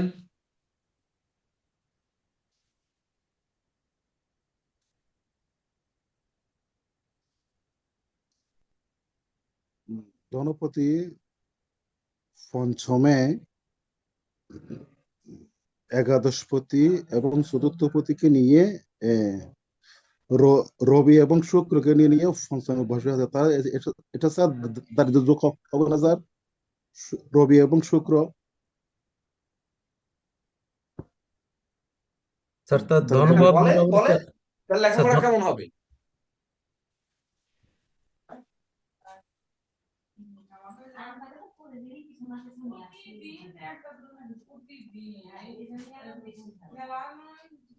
লেখাপড়ায় গুরুজি এই ব্যক্তি মোটামুটি হবে, খুব বেশি ভালো করতে পারবে না। করতে পারবে না? তার শরীর স্বাস্থ্য কেমন থাকবে? শরীর স্বাস্থ্য মোটামুটি ভালো থাকবে। কেন থাকবে? কারণ এখানে হচ্ছে তার এই যে পেটে আসতেছে তো মুখে আসতেছে না। স্যার শরীর স্বাস্থ্য মোটামুটি উম, এখন স্যার যেহেতু রাহুর একটা সপ্তম দৃষ্টি আছে স্যার, সেক্ষেত্রে তার তো একটু ঝামেলা করবেই স্যার। রাহুর কোথায় দৃষ্টি আছে? ওর সপ্তম দৃষ্টি লগ্নে আছে। জি স্যার, সপ্তম দৃষ্টি আছে লগ্নে। ষষ্ঠ ভাবে কি আছে? ষষ্ঠ ভাবে আছে, ষষ্ঠ ভাবে আছে হলো স্যার না, শনি। ক্লাসটার রেকর্ডটাই শেষ হয়ে গেল। দেখেন, সকালে একজন প্রশ্ন করেছেন যে আমরা কি পরিপূর্ণ এই কোর্স করে কি কুষ্টি করা শিখেছি? তাহলে যিনি প্রশ্ন করেছেন তার জন্য আমি কিন্তু এই নিচের এই অংশটুকু আপনাদের বাকি ছিল, যেমন আপনাদের বাকি আছে বা থেকে যাবে কিছু, যেমন পতাকি চক্র, এই ত্রিপাপ চক্র আমি এঁকেছি যে এটা বোঝানোর জন্য। তারপরে পতাকি চক্র দেখানো হয়েছে অবশ্য, তারপরে ডিম্ব চক্র দেখানো হয়নি, স্বর্ণালী চক্র উম, আলোচনা হয়েছে কিন্তু শেখেন নাই। এই জিনিসগুলো কোষ্ঠীতে বাকি ছিল, কিন্তু আমি ভেবেছি যে বাকি এগুলো এক একটা ক্লাসে এক একটা করে দেখায় দিয়ে যাবো। কিন্তু এখানে আপনারা এতদিন ধরে 37টা ক্লাস করার পরে পেটে আসছে, মুখে আসছে, বা মুখে আসছে পেটের থেকে বের হচ্ছে না, বা বলতে পারতেছি না, এই হচ্ছে বিষয়। তাহলে বিষয়গুলো আপনাদের প্রত্যেক ক্লাসে কিন্তু আমরা কম্বাইন করে করেছি। নিউমারোলজি ক্লাসেও কিন্তু আমরা লগ্ন থেকে দেখাতে দেখাতে আসছি। প্রত্যেকটা ক্লাসে কিন্তু হরোস্কোপ বা গোচর প্ল্যানেটের আমরা করে রাখি, একটা হরোস্কোপ থাকে। এমনকি আমরা লটারির মাধ্যমে জন্ম তারিখ নিচ্ছিলাম, সেখানে ধরেন একজন বিপক্ষে বললেন কিন্তু পক্ষে আবার কেউ বললেন না, ওই লেখার বদৌলতে কেউ লিখলেন না, সে পদ্ধতি বাদ দিয়ে দিলাম। আজকে যদি এখানে লটারিতে কারো জন্ম তারিখ থাকতো, তাহলে আপনারা মিলিয়ে নিতে পারতেন যে তার জীবনীটা কেমন, আপনারা এখানে বলতেন আর এটা মিলিয়ে নিতে পারতেন। কিন্তু সেটি পারলেন না, কিন্তু আবার মুখ ফুলিয়ে বলতেও পারছেন না। তাহলে আমরা নিউমারোলজিতে শিখেছি কি, শিখেছি 3 তারিখে জন্মগ্রহণ করেছে, 12 তারিখ 12 মাস মানে 3, আর 1990 মানে 1 সমান, এর ড্রাইভার নাম্বার হচ্ছে 3 আর কন্টাক্ট নাম্বার হচ্ছে 7। তাহলে 3 এবং 7 কিনা আমার লগ্নে বসে আছে। তাহলে বৃহস্পতি স্বয়ং সে 3 যে জন্ম, সে আমার লগ্নে, আর 7 যে আমার যে যে আমাকে পরিচালনা করবে সেও কিন্তু লগ্নে বসে আছে। তাহলে কেতুর বহির্জগতে দৃষ্টি নেই, অন্তর্জগতে দৃষ্টি থাকে। যদিও জ্যোতিষশাস্ত্রে কেতুর দৃষ্টি ধরা হয় না, তো সেই কেতু কিনা আমার লগ্নে বসে আছে। তাহলে আমাকে যে পরিচালনা করবে নিউমারোলজি অনুযায়ী, সেই কন্ট্রাক্টর হচ্ছে, আমাকে যে চালাবে সেই কেতু আমার লগ্নে বসা, কিন্তু বৃহস্পতি শুভকারক। এমনকি এই শুভকারক গ্রহের উপরে রাহু দৃষ্টি পড়েছে। তো রাহুর যে দৃষ্টি পড়েছে, রাহু তাহলে কি করছে? বিশেষ করে রাহু ধনিষ্ঠা নক্ষত্রে, সে মঙ্গলের নক্ষত্র থেকে দৃষ্টি দিয়েছে। তো ধরেন রাহু দৃষ্টি দিল, বৃহস্পতিকে দৃষ্টি দিয়ে বৃহস্পতির তুঙ্গস্থ, তার একজন বললেন বকরি, আমি বকরি কিনা এটা আমি দেখিনি, যদি বকরি থাকে তাহলে বকরি হবে। তো রাহু দৃষ্টি দেওয়ার কারণে এমনি তার তুঙ্গ গৃহে সে তুঙ্গস্থ তো নেই, তো তুঙ্গ ফল দেওয়া কমে গেছে। তার মানে কি লোকটি মারা গেছে? কারণ বৃহস্পতি শুভকারক গ্রহ কর্কট লগ্নের ক্ষেত্রে সে লগ্নে বসে আছে তার তুঙ্গ গৃহে। তাহলে লোকটা আগে তার সাহস করে তো বলে ফেলতে হবে যে লগ্ন ভাবস্থ কেতু আছে, একটু শরীর স্বাস্থ্য পাতলা থাকতে পারে, তবে সে দেখতে শুনতে ভালো হবে, বা বৃহস্পতির গুণ তার মধ্যে থাকবে, তার মধ্যে ধার্মিকতা থাকবে, অধ্যয়ন অধ্যাপনা থাকবে, গুরুগিরি থাকবে, তার স্বভাব চরিত্রে একটা শালীনতা থাকবে, একটা নম্র ভদ্র মানুষ থাকবে, আমাদের ওই পবিত্র প্লাবন বালার মতো ওইরকম একটু সাহিত্যিক সাহিত্যিক ভাব থাকবে, গুপ্তবিদ্যা। তারপরে ধরেন যে আমাদের উম সতীর্থ সাহার মতো, মানে নরম দেখতে দেখতে, খুব সুন্দর, কিন্তু কথাগুলো মিষ্টি, এরকম মিষ্টি মিষ্টি কথা বের হবে, কিন্তু গভীর থেকে বের হবে। তাছাড়া যখন আমরা বলবো যে বুধ এই লগ্নের ধনপতি রবি, রবি কোথায় রয়েছে? ধনপতি রবি পঞ্চম ভাবে রয়েছে, কিন্তু সে শুক্রযুক্ত হয়ে বসে আছে। তাহলে এই লগ্নের শুক্র পাপ, তাহলে সেই শুক্র পাপ গ্রহ ধনপতি রবিকে সঙ্গে নিয়ে বসে আছে। তাহলে রবিকে সঙ্গে নিয়ে ধনপতি রবি, তাহলে পিতার তরফ থেকে সে কিছু পাবে কিনা? পিতৃপতি মঙ্গল কিনা সে একাদশে বসে আছে, রাজ্যকারক গ্রহ, এবং রবিকে দৃষ্টি দিয়েছে। তার মানে সে একটু ধনী ঘরের সন্তানই হবে। তো ধনী ঘরের সন্তান হবে কারণ রাজ্যকারক গ্রহ মঙ্গলের দৃষ্টি দেওয়ার কারণে রবি আরো ইনফ্লুয়েন্স হয়েছে, মানে ধনপতি সে আরো শক্তি পেয়েছে। তো শক্তি যখন পেয়েছে তখন তার উত্তরাধিকার ধন সম্পদ থাকবে, লেখাপড়ায় সে ভালো করবে। যদিও সেখানে শুক্র বসা, তো শুক্র কি হয়েছে? শুক্র হচ্ছে চতুর্থপতি এবং আয়পতি। তো চতুর্থ এবং আয়পতি প্রাথমিক শিক্ষার অধিপতি, সে কিনা পঞ্চমী। তাছাড়া চতুর্থ ভাবে এখানে কিন্তু কোনো বিশেষ গ্রহের কোনো দৃষ্টি নেই, কোনো গ্রহের কোনো দৃষ্টি নেই। তাহলে চতুর্থ ভাবে দৃষ্টি নেই, চতুর্থ এবং আয়পতি কিনা পঞ্চমে গেছে। তাহলে এই পঞ্চমে গিয়ে সে এত বড় কোনো ডিস্টার্ব করতে পারবে না নিশ্চয়ই। আর সে বৃশ্চিকের 25 ডিগ্রিতে আছে। তাহলে 25 ডিগ্রি থাকলে কি হবে? মানে লাস্ট জ্যেষ্ঠা নক্ষত্র মানে বুধের নক্ষত্রে থাকবে। তো বুধের নক্ষত্রে যখনই থাকবে তখন তো এই শুক্র বুদ্ধি দেবে। রবির যশ খ্যাতি নষ্ট করা বুদ্ধি তো নিশ্চয়ই দেবে না, বা মদের বোতল টানা বুদ্ধি নিশ্চয়ই দেবে না। সে কিছু ভালো বুদ্ধি দেওয়ার চেষ্টা করবে, দিলে সে লেখাপড়ায় ভালো করবে। এইবার যদি আসি এই লগ্নের তৃতীয় এবং দ্বাদশপতি বুধ, তাহলে তৃতীয় এবং দ্বাদশপতি বুধ হচ্ছে আপনার লগ্ন সাপেক্ষে পাপ। সে একটি পাপ গ্রহ, মারক গ্রহের সঙ্গে ষষ্ঠে বসে আছে। তাহলে বুধের যে বিষয়গুলো, তৃতীয় ভাব, তার ভাই বোন হয়তো পীড়িত হতে পারে, কিন্তু সে বড় পীড়িত হবে না। যে ভাই বোন, তার তৃতীয়পতি এবং দ্বাদশপতি ভাই বোন পীড়িত হতে পারে, তার চিকিৎসার্থে এই লোকের অর্থ ব্যয় হতে পারে, কিন্তু ইনার মানে নিজে পীড়িত অতটা হবে না। কেন হবে না? কারণ সে দ্বাদশপতি এবং তৃতীয়পতি, সে পাপ গ্রহ আর একটা পাপ গ্রহের সঙ্গে যুক্ত হয়ে বসে আছে ষষ্ঠে, রিপু ভাবে। তাছাড়া তার ভাই বোনের জন্য সে ঋণ হতে পারে, ভাই বোনের লেখাপড়ার জন্য, ভাই বোনের চাকরি করানোর জন্য ঋণ হতে পারে, কিন্তু নিজের জন্য সে ঋণ এখানে হবে না। কেন হবে না? কারণ এই ষষ্ঠপতি বৃহস্পতি কিনা আমার লগ্নে অবস্থান করছে, এবং সে ভাগ্যপতিও বটে। বিধায় নিজের জন্য সে এতটা ধ্বংস তার জীবনে ঘটবে না। এইবার যদি আসি এই লগ্নে পঞ্চম এবং দশমপতি রাজ্যকারক গ্রহ একাদশে মঙ্গল, তাহলে একাদশে মঙ্গল সে কৃত্তিকা নক্ষত্র মানে রবির নক্ষত্রে আছে, আর সেই রবির উপরে দৃষ্টি দিয়েছে একে অপরে। তাহলে দৃষ্টি দিলে প্রত্যাশা এবং প্রাপ্তির তার মিলন ঘটবে। তাহলে প্রত্যাশা যদি তার থাকে লেখাপড়া, বড় লেখাপড়া করবে, তাহলে হবে। কর্মে যদি বড় হবে সেটিও তার হবে, আয় উপার্জনও যথেষ্ট ভালো হবে, এবং সেটা লাইটেড হবে, মানে লাইটিং হবে, মানে আলোকিত হবে, তার জীবনটা শাইনিং হবে। এই মঙ্গলই শাইনিং করে দেবে, কারণ সে একাদশে বসে আছে আর রবি দৃষ্ট, রবির নক্ষত্রে অবস্থান করছে সে। এইবার পঞ্চম দশমপতি চলে গেল, ষষ্ঠ এবং ভাগ্যপতি লগ্নে বৃহস্পতি, সেটি আমরা পেলাম, এবং বৃহস্পতির তারিখে সে জন্ম। বৃহস্পতি যতই রাহুদৃষ্ট হোক সে তার তুঙ্গ গৃহে এবং জলরাশিতে আছে। তাহলে থাকার পরে কি হলো, এবার সপ্তমে গেছে রাহু। তাহলে সপ্তমে রাহু বিবাহে বাধা সৃষ্টি করে না, সর্বদা বিবাহ করায়। তাহলে তার সে চিরকুমার থাকবে না বা চিরকুমারী থাকবে না, অবশ্যই সে বিবাহ করবে। তাহলে সপ্তম পতি পাপ সে ষষ্ঠে, তাহলে নেগেটিভ গ্রহ নেগেটিভ গৃহে আছে, মানে আলটিমেটলি পজিটিভ পজিটিভ ফল দেবে, কারণ সপ্তম এবং অষ্টম পতি পাপ গ্রহ, সে একটা অরি গৃহে আছে, মানে শত্রু গৃহে, এবং সে বৃহস্পতির গৃহে থেকে তার অশুভত্ব কমবে। তো যখন কমবে তখন কি হবে, রাহু কিনা সপ্তমে বসে আছে, তাহলে সপ্তম পতি হচ্ছে শনি। তাহলে সপ্তম পতি তার জীবন সঙ্গীকে পাপ গ্রহ যত কষ্ট করানোর কথা, যত রোগ ব্যাধিতে ভোগানোর কথা, যত বিপর্যয় ঘটানোর কথা, ভাগ্য বিপর্যয় ঘটানোর কথা, সেটি অতটা ঘটাতে পারবে না।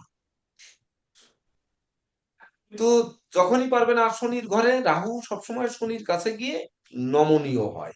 রাহু তো আর কারো কাছে নমনীয় হয় না, এটাও তো আপনাদের শিখিয়েছি।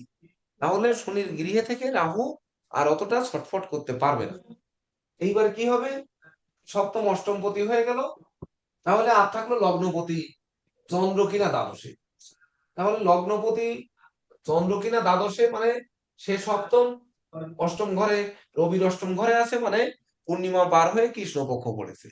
তাহলে কৃষ্ণপক্ষ পড়ে আমার কাছের দিকে আসছে, লগ্নপতি দ্বাদশে কৃষ্ণপক্ষের আমার কাছের দিকে চলে আসছে অলরেডি।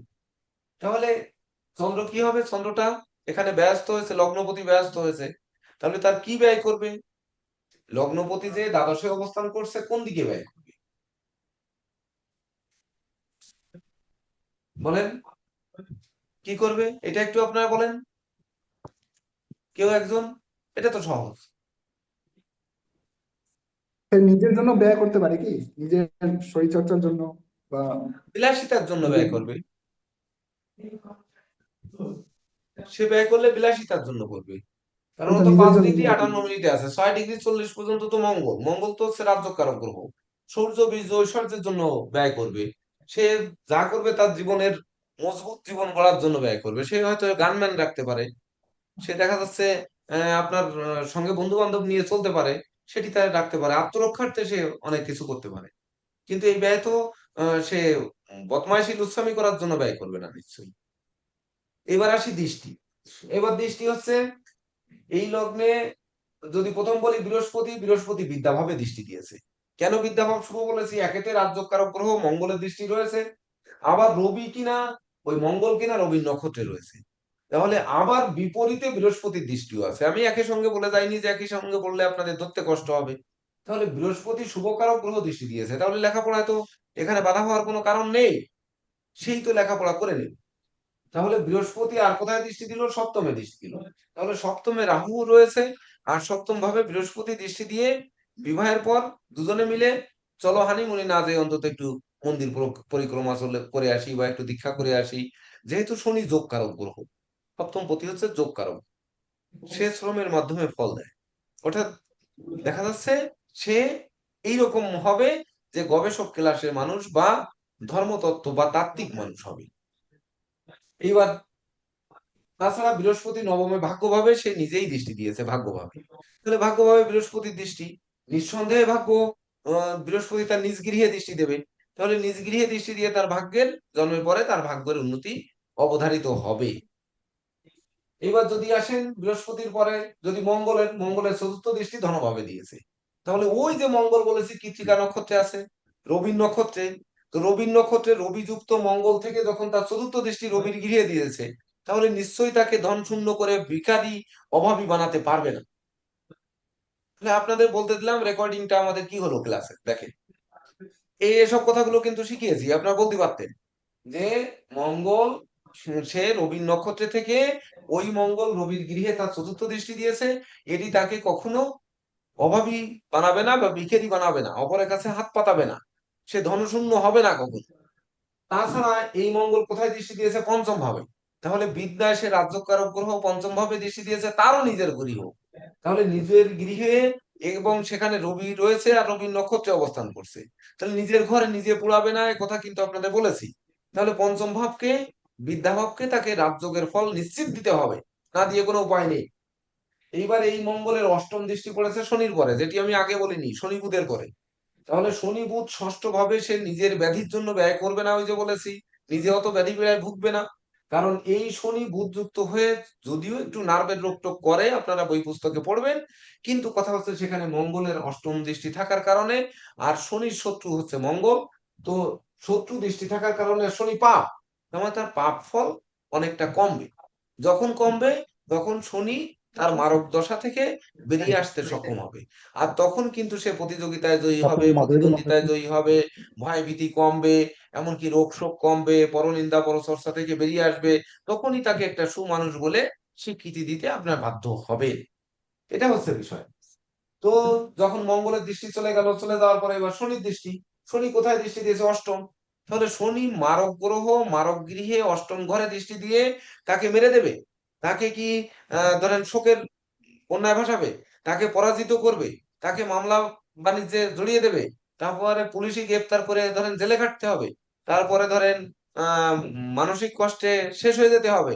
এটি বললে তো হবে না, কারণ এটি শনির মূল ত্রিকোণ এবং আনন্দময় গৃহে শনি নিজে স্বয়ং দৃষ্টি দিয়েছে, এবং বৃহস্পতির গৃহে থেকে বৃহস্পতির গন্ধ নিয়ে। তাহলে বৃহস্পতির গন্ধ নিয়েছে, উপরন্ত হচ্ছে সে মূলা নক্ষত্র, কেতু নক্ষত্রে আছে, আর কেতু কিনা সেই লগ্নে অবস্থান করছে বৃহস্পতির সঙ্গে। তাহলে সেই ব্যক্তি বৃহস্পতির গৃহে থেকে তার তৃতীয় দৃষ্টি দিয়ে অষ্টম ভাবকে অকালে মেরে দিতে পারবে না, বা তার জীবনে বিপর্যয় ঘটাতে পারবে না। এগুলো তো আপনার 12টা ভাব তো লিখে নিছেন, সেগুলো দেখেও তো টুক করে বলতে পারতেন, কিন্তু প্রায় 15 মিনিট কিন্তু আপনারা বলেননি, নষ্ট করেছে। এইবার দেখেন, এই শনি সপ্তম দৃষ্টি দিল চন্দ্রের পরে। তাহলে চন্দ্রের উপর দৃষ্টি দিল, অটোমেটিক এদিকে কৃষ্ণপক্ষ, হ্যাঁ চন্দ্র ক্ষয়িষ্ণু হয়েছে। তাহলে কি হয়েছে? ওই যে বললাম, সে তার নিজের জন্য ব্যারিকেড তৈরি করার চেষ্টা করবে, সবসময় নিজে মজবুত থাকার জন্য চেষ্টা করবে, এটা তো তার রাশি। এবং রাশির সপ্তমেও তো শনি। এবার যদি মিথুন রাশি বলি, তাহলে সেটি রাশি থেকে, যেটি আপনারা বলেননি যে আমরা লগ্ন থেকে 50% বিচার করতে বলছি, রাশি থেকে 50% বলেছি। তাহলে রাশিটিকে আমি একসঙ্গে না জড়াই, কিন্তু এটি অনুধাবন করে যান যে রাশির সপ্তমে তো শনি রয়েছে, সেই শনি তো রাশির উপরে দৃষ্টি দিয়েছে। তাহলে কি হচ্ছে? তখন কি না আমরা চলে যাব মিথুন লগ্নে। মিথুন লগ্নে মঙ্গল, বৃহস্পতি, রবি, এই তিনটি হচ্ছে পাপ গ্রহ। আর মিথুন লগ্নে শুক্র একমাত্র শুভকারক, কিন্তু শনির কথা কিছু বলা হয়নি। তাহলে মিথুন লগ্নে শনি কিনা আহ সপ্তম, অষ্টম এবং নবম পতি। তাহলে আগে অষ্টম পরে ভাগ, তাহলে সমান সমান পতি, সে সপ্তমে বসে আছে। তাহলে এই শনি তাকে বরং নিরেট ভদ্রলোক হতে সহযোগিতা করবে। আর মিথুন রাশি মানে বুদ্ধিমান, বিচক্ষণ, কৌশলী, গণিতে পারদর্শী, এগুলো তো হবে। তাহলে সেইগুলোকে শনি আরো নিরেট করার চেষ্টা করবে, মানে নিরেট, নির্ভেজাল করার চেষ্টা করবে। তো যখন নির্ভেজাল করার চেষ্টা করবে, তখন চন্দ্র অটোমেটিক বেঁচে যাবে। তারপরে কি হবে? শনির দশম দৃষ্টি যে পড়ছে তৃতীয় ভাবে। এই জায়গাটি আমি প্রথমেই কিন্তু বলে গেছি যে শনির ভাই বোনের জন্য তার ব্যয় করতে হবে। আর তৃতীয় পতি বুধ কিনা শনির সঙ্গে আছে, ওদিকে দ্বাদশপতি বুধও কিন্তু শনির সঙ্গে আছে। তাহলে দ্বাদশেও যেমন শনি দৃষ্টি দিয়েছে, তেমনি তৃতীয় ভাবেও কিন্তু শনির দশম দৃষ্টি দিয়েছে। তাহলে যদি দশম দৃষ্টি দিয়ে থাকে, তাহলে আর সেই তৃতীয় এবং দ্বাদশপতিকে সঙ্গে নিয়ে শনি কোলের ভিতর বসে থাকার কারণে তার ভাই বোন অবশ্যই থাকবে, এবং ভাই বোন সেগুলো ছোট থাকবে, বড় না। এবং সেগুলো চিকিৎসার্থে তার ব্যয় করতে হবে, তার লেখাপড়ায় ব্যয় করতে হবে, তাদের প্রতিষ্ঠিত করার জন্য ব্যয় করতে হবে, এগুলো করতেই হবে। এগুলো আর না করে কোনো উপায় নেই। তারপরে আসি রাহু। রাহু হচ্ছে প্রথম দৃষ্টি দিচ্ছে কোথায়? মকরে রয়েছে, মানে তৃতীয় ভাবে পঞ্চম দৃষ্টি দিয়েছে। তার মানে দেখেন, ওই সেই তৃতীয় ভাব, ওই যে ভাই বোনকে ধ্বংস করে দিয়েছে, মানে তার ভাই বোনকে শনির যেমন দৃষ্টি পড়েছে, রাহুরও তেমন দৃষ্টি পড়েছে। আমি একটা একটা করে বলছি মানে আপনাদের বোঝার জন্য, না হলে তো আমি একই সঙ্গে দুটো করে বলে দিতাম। আমি যদি আপনাদের শেখানোর ইচ্ছা না থাকতো, তাহলে তো আমি একসঙ্গে টোটালটা সহ বলে দিতাম, কিন্তু তা তো বলিনি। তাহলে এবার রাহুর পঞ্চম দৃষ্টি তৃতীয় ভাবে পড়েছে, মানে কি? তার ধৈর্য, সাহস, মনোবল হারিয়েছে, ভাই বোন দ্বারা কষ্ট বেড়েছে, নেতৃত্ব, কর্তৃত্ব, শ্রেষ্ঠত্ব এগুলো কমেছে। এইবার রাহু তার সপ্তম দৃষ্টি লগ্নে দিয়েছে। লগ্নে দেওয়ার কারণে কি হচ্ছে, জলরাশি, তাকে বলা হচ্ছে যে তুমি বিষাক্ত কীট পতঙ্গ থেকে সতর্ক থাকো, জলে ভ্রমণ করে না, যেহেতু জলজ রাশি কর্কট রাশি। আর হচ্ছে কি করো, বিশেষ করে নৌযান টানে সতর্ক থাকো, সাঁতার গুলো শিখে নিও। রাহু এইগুলো বলে ক্ষান্ত হয়ে যাচ্ছে, কারণ ওখানে বৃহস্পতি রয়েছে, বৃহস্পতি দেবতাদের গুরু, রাহুকে তার মারক অবস্থান থেকে ফিরে যেতে বলছে। এইবার এই রাহু তার নবম দৃষ্টি দিয়েছে মঙ্গলের পরে, তাহলে মঙ্গল রাজযোগ কারক, যে রাজযোগ কারক গ্রহ রবির সঙ্গে, রবির নক্ষত্রে থাকার জন্য, রবিকে দৃষ্টি দেওয়ার জন্য তার লেখাপড়ায় যে মানে চরম সফলতা যেটা, সেই চরম সফলতার জায়গায় একটু বাধার সৃষ্টি করবে। তাহলে লেখাপড়ায় সফল হবে, আমি চরম সফল ভাষাটা কিন্তু ওই সময় প্রয়োগ করিনি। কেন করিনি? কারণ আমি তখন দেখে নিয়েছি যে রাহুর তো দৃষ্টি রয়েছে, এই জন্য চরম কথাটা বলি। তো চরম সফলতা যেটা, সেটা কিন্তু নষ্ট করবে, কারণ রাহুর শত্রু রবি, চন্দ্র এবং মঙ্গল। শনিরও যারা শত্রু, রাহুরও তারাই শত্রু। তাহলে সেই শত্রু উপরে দৃষ্টি দিয়ে তার প্রত্যাশা এবং প্রাপ্তি, অর্থাৎ স্কুলে সে ফার্স্ট হতে পারবে না, বা ফার্স্ট বয় হবে না, বা বোর্ড স্ট্যান্ড করবে না, বা বৃত্তি সে পাবে না। কিন্তু লেখাপড়া তার হবে না, মূর্খ হবে, এমনটি কিন্তু নয়। আর এই লগ্নের অষ্টম ভাবে শনি যেমন তৃতীয় দৃষ্টি দিয়েছে, রাহুও তদনুরূপ দ্বাদশ দৃষ্টি দিয়েছে। তাহলে রাহুর দ্বাদশ দৃষ্টিতে কি হবে, সে তার রাহুর মূল ত্রিকোণেই দৃষ্টি দিচ্ছে, ওখানে শনিরও দৃষ্টি আছে, তাহলে অষ্টম ঘরকে সে মারবে না, না মারলে সে দীর্ঘায়ু পাবে। এই আর হচ্ছে কি দৃষ্টি দিল, শুক্র তো সপ্তমে দৃষ্টি দিয়েছে, রবিও দৃষ্টি দিয়েছে, এটা তো ওর ভিতর হয়ে গেছে, চন্দ্রও কিন্তু শনির পরে দৃষ্টি দিয়েছে, শনি বুধ চন্দ্রের পরে দৃষ্টি দিয়েছে, এটা তো আপনি আগেই পড়লেন। তাহলে এই কথাগুলো কি আপনারা বলতে পারতেন না আজকে 37 নম্বর ক্লাসে এসে? এত সুন্দর করে না বলতে পারেন, বা এত কিছু না বলতে পারেন, অন্তত একটা দুটা করে কথা কিন্তু প্রত্যেকে বলতে পারেন, পারার কথা।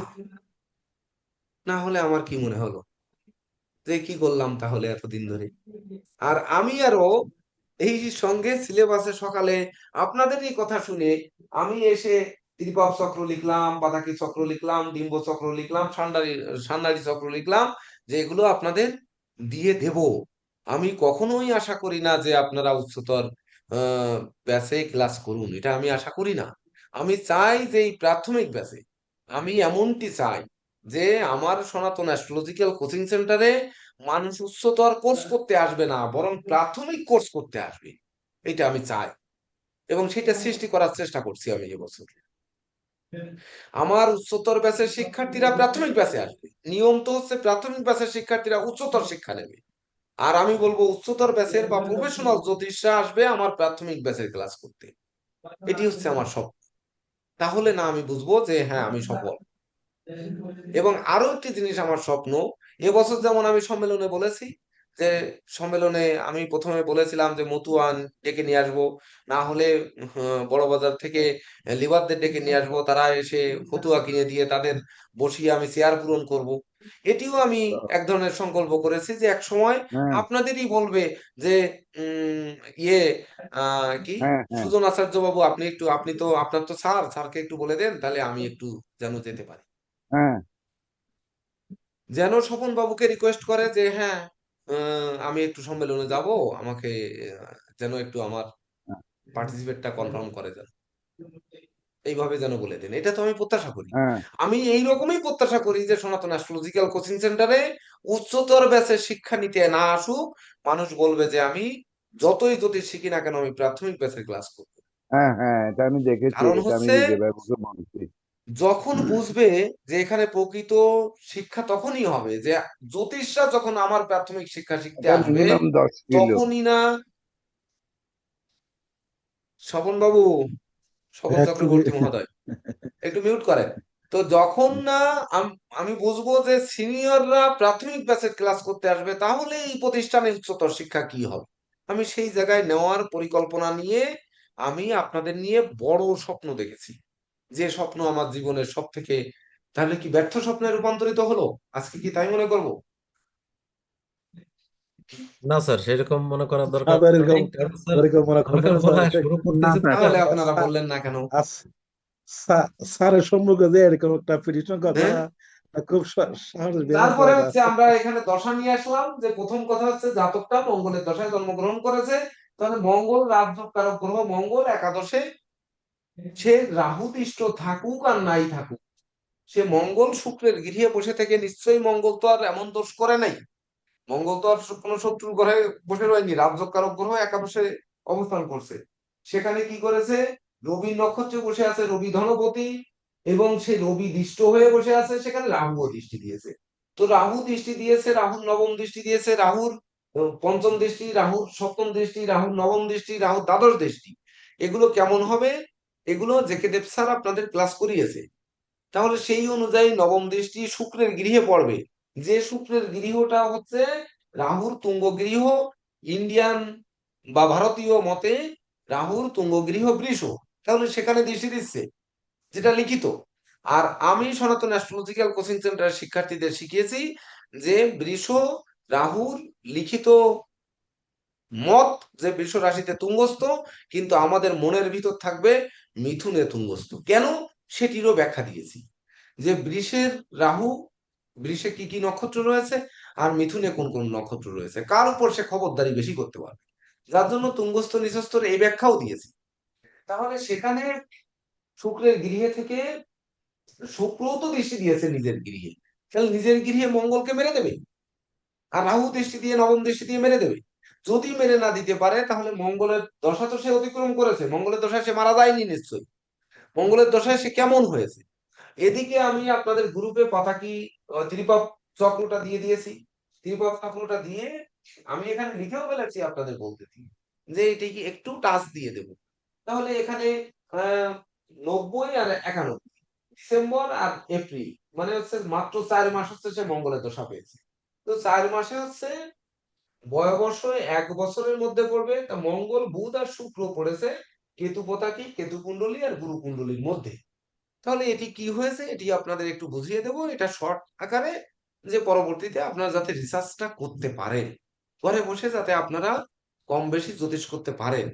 আমি তো আশা করেছিলাম যে এই ব্যাচ থেকে আমাদের পরীক্ষা হওয়ার পরে মিনিমাম 10 জন চেম্বার করে জ্যোতিষ করবে, এটি আমার সব থেকে বড় আশা ছিল।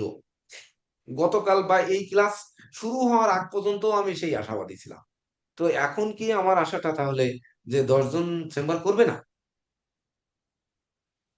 আমি তো দেখেছি যে এই পর্যন্ত যাদের শিক্ষা দিয়েছি তারা কিন্তু যারা চেম্বার করেছেন, খোঁজ নিলে দেখতে পারবেন যে তারা কিন্তু সেই সকল জায়গায় বীর দর্পে দাঁড়িয়ে আছেন, তাদেরকে ফেলতে এখনো কেউ পারেনি, আর মনে হয় বাকি জীবনে পারবে না। আমি সেই ধরনের শিক্ষা আমি তাদের দেইনি।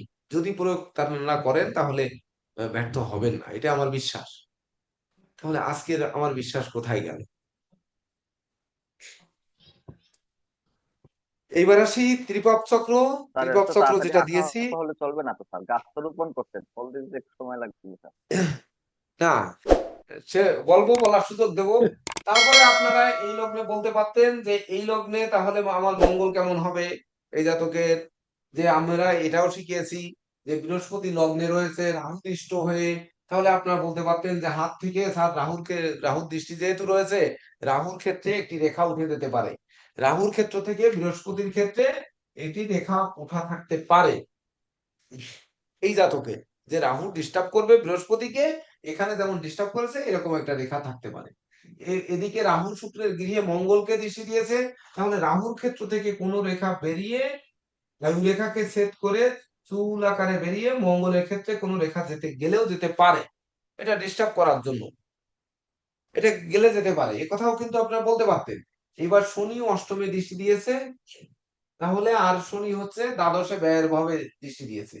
তাহলে কি হতে পারতো, যে চন্দ্রের উপরে উম হ্যাঁ শনি দৃষ্টি দিয়েছে, তাহলে আপনারা এরকম বলতে পারতেন যে চন্দ্রক্ষেত্রটি কিন্তু শনি দৃষ্টির কারণে খারাপ থাকতে পারে, এটা কিন্তু আপনারা বলতে পারতেন, কিন্তু সেটি আপনারা বললেন না। চন্দ্র মৃগশিরা মঙ্গলের নক্ষত্রে, আর সেই মঙ্গলে পরে যেহেতু রাহু শনি, ওই রাহু এবং কার দৃষ্টি রয়েছে মঙ্গলে পরে, ও রাহু রবি, তো যে দৃষ্টি রয়েছে সেখানে এই চন্দ্রের উপরে বিশেষ করে যেহেতু বুধ শনির দৃষ্টি রয়েছে থাকার কারণে এই চন্দ্রটা মঙ্গলের নক্ষত্রে থাকা সত্ত্বেও এই চন্দ্র পাওয়ার না পেয়ে হাতে চন্দ্রের ক্ষেত্রটি একটু দুর্বল থাকলেও থাকতে পারত, এসব কথা বলতে পারতেন। তাহলে সেই রকম কোনো কথাও কিন্তু এলো না। আর রবি পঞ্চমে কিনা সগর্বে দাঁড়িয়ে থেকে সুস্পষ্ট রবি রেখা তার হাতে থাকতে পারত, যেটি এসে ভাগ্য রেখার সাথে মিলিত হবে, যেটি আমি আঁকিনি। এসব কথাও তো আপনাদের শিখিয়েছি, কিন্তু তাহলে কি করলাম, আপনাদের কথা বলানো শিখাতে পারলাম না। এই তো হলো বিষয় নাকি? তারপরে বলছি, যখন বলছি যে ইনি চিরকুমার নিশ্চয়ই থাকবে না, সপ্তমে রাহু বিবাহে বাধা সৃষ্টি করে না, সর্বদা বাধায় মানে সহযোগিতা করে, এগুলো তো শিখিয়েছি আপনাদের। ভাব বিচার তো অনেকবার অনেকভাবে হয়ে গেছে।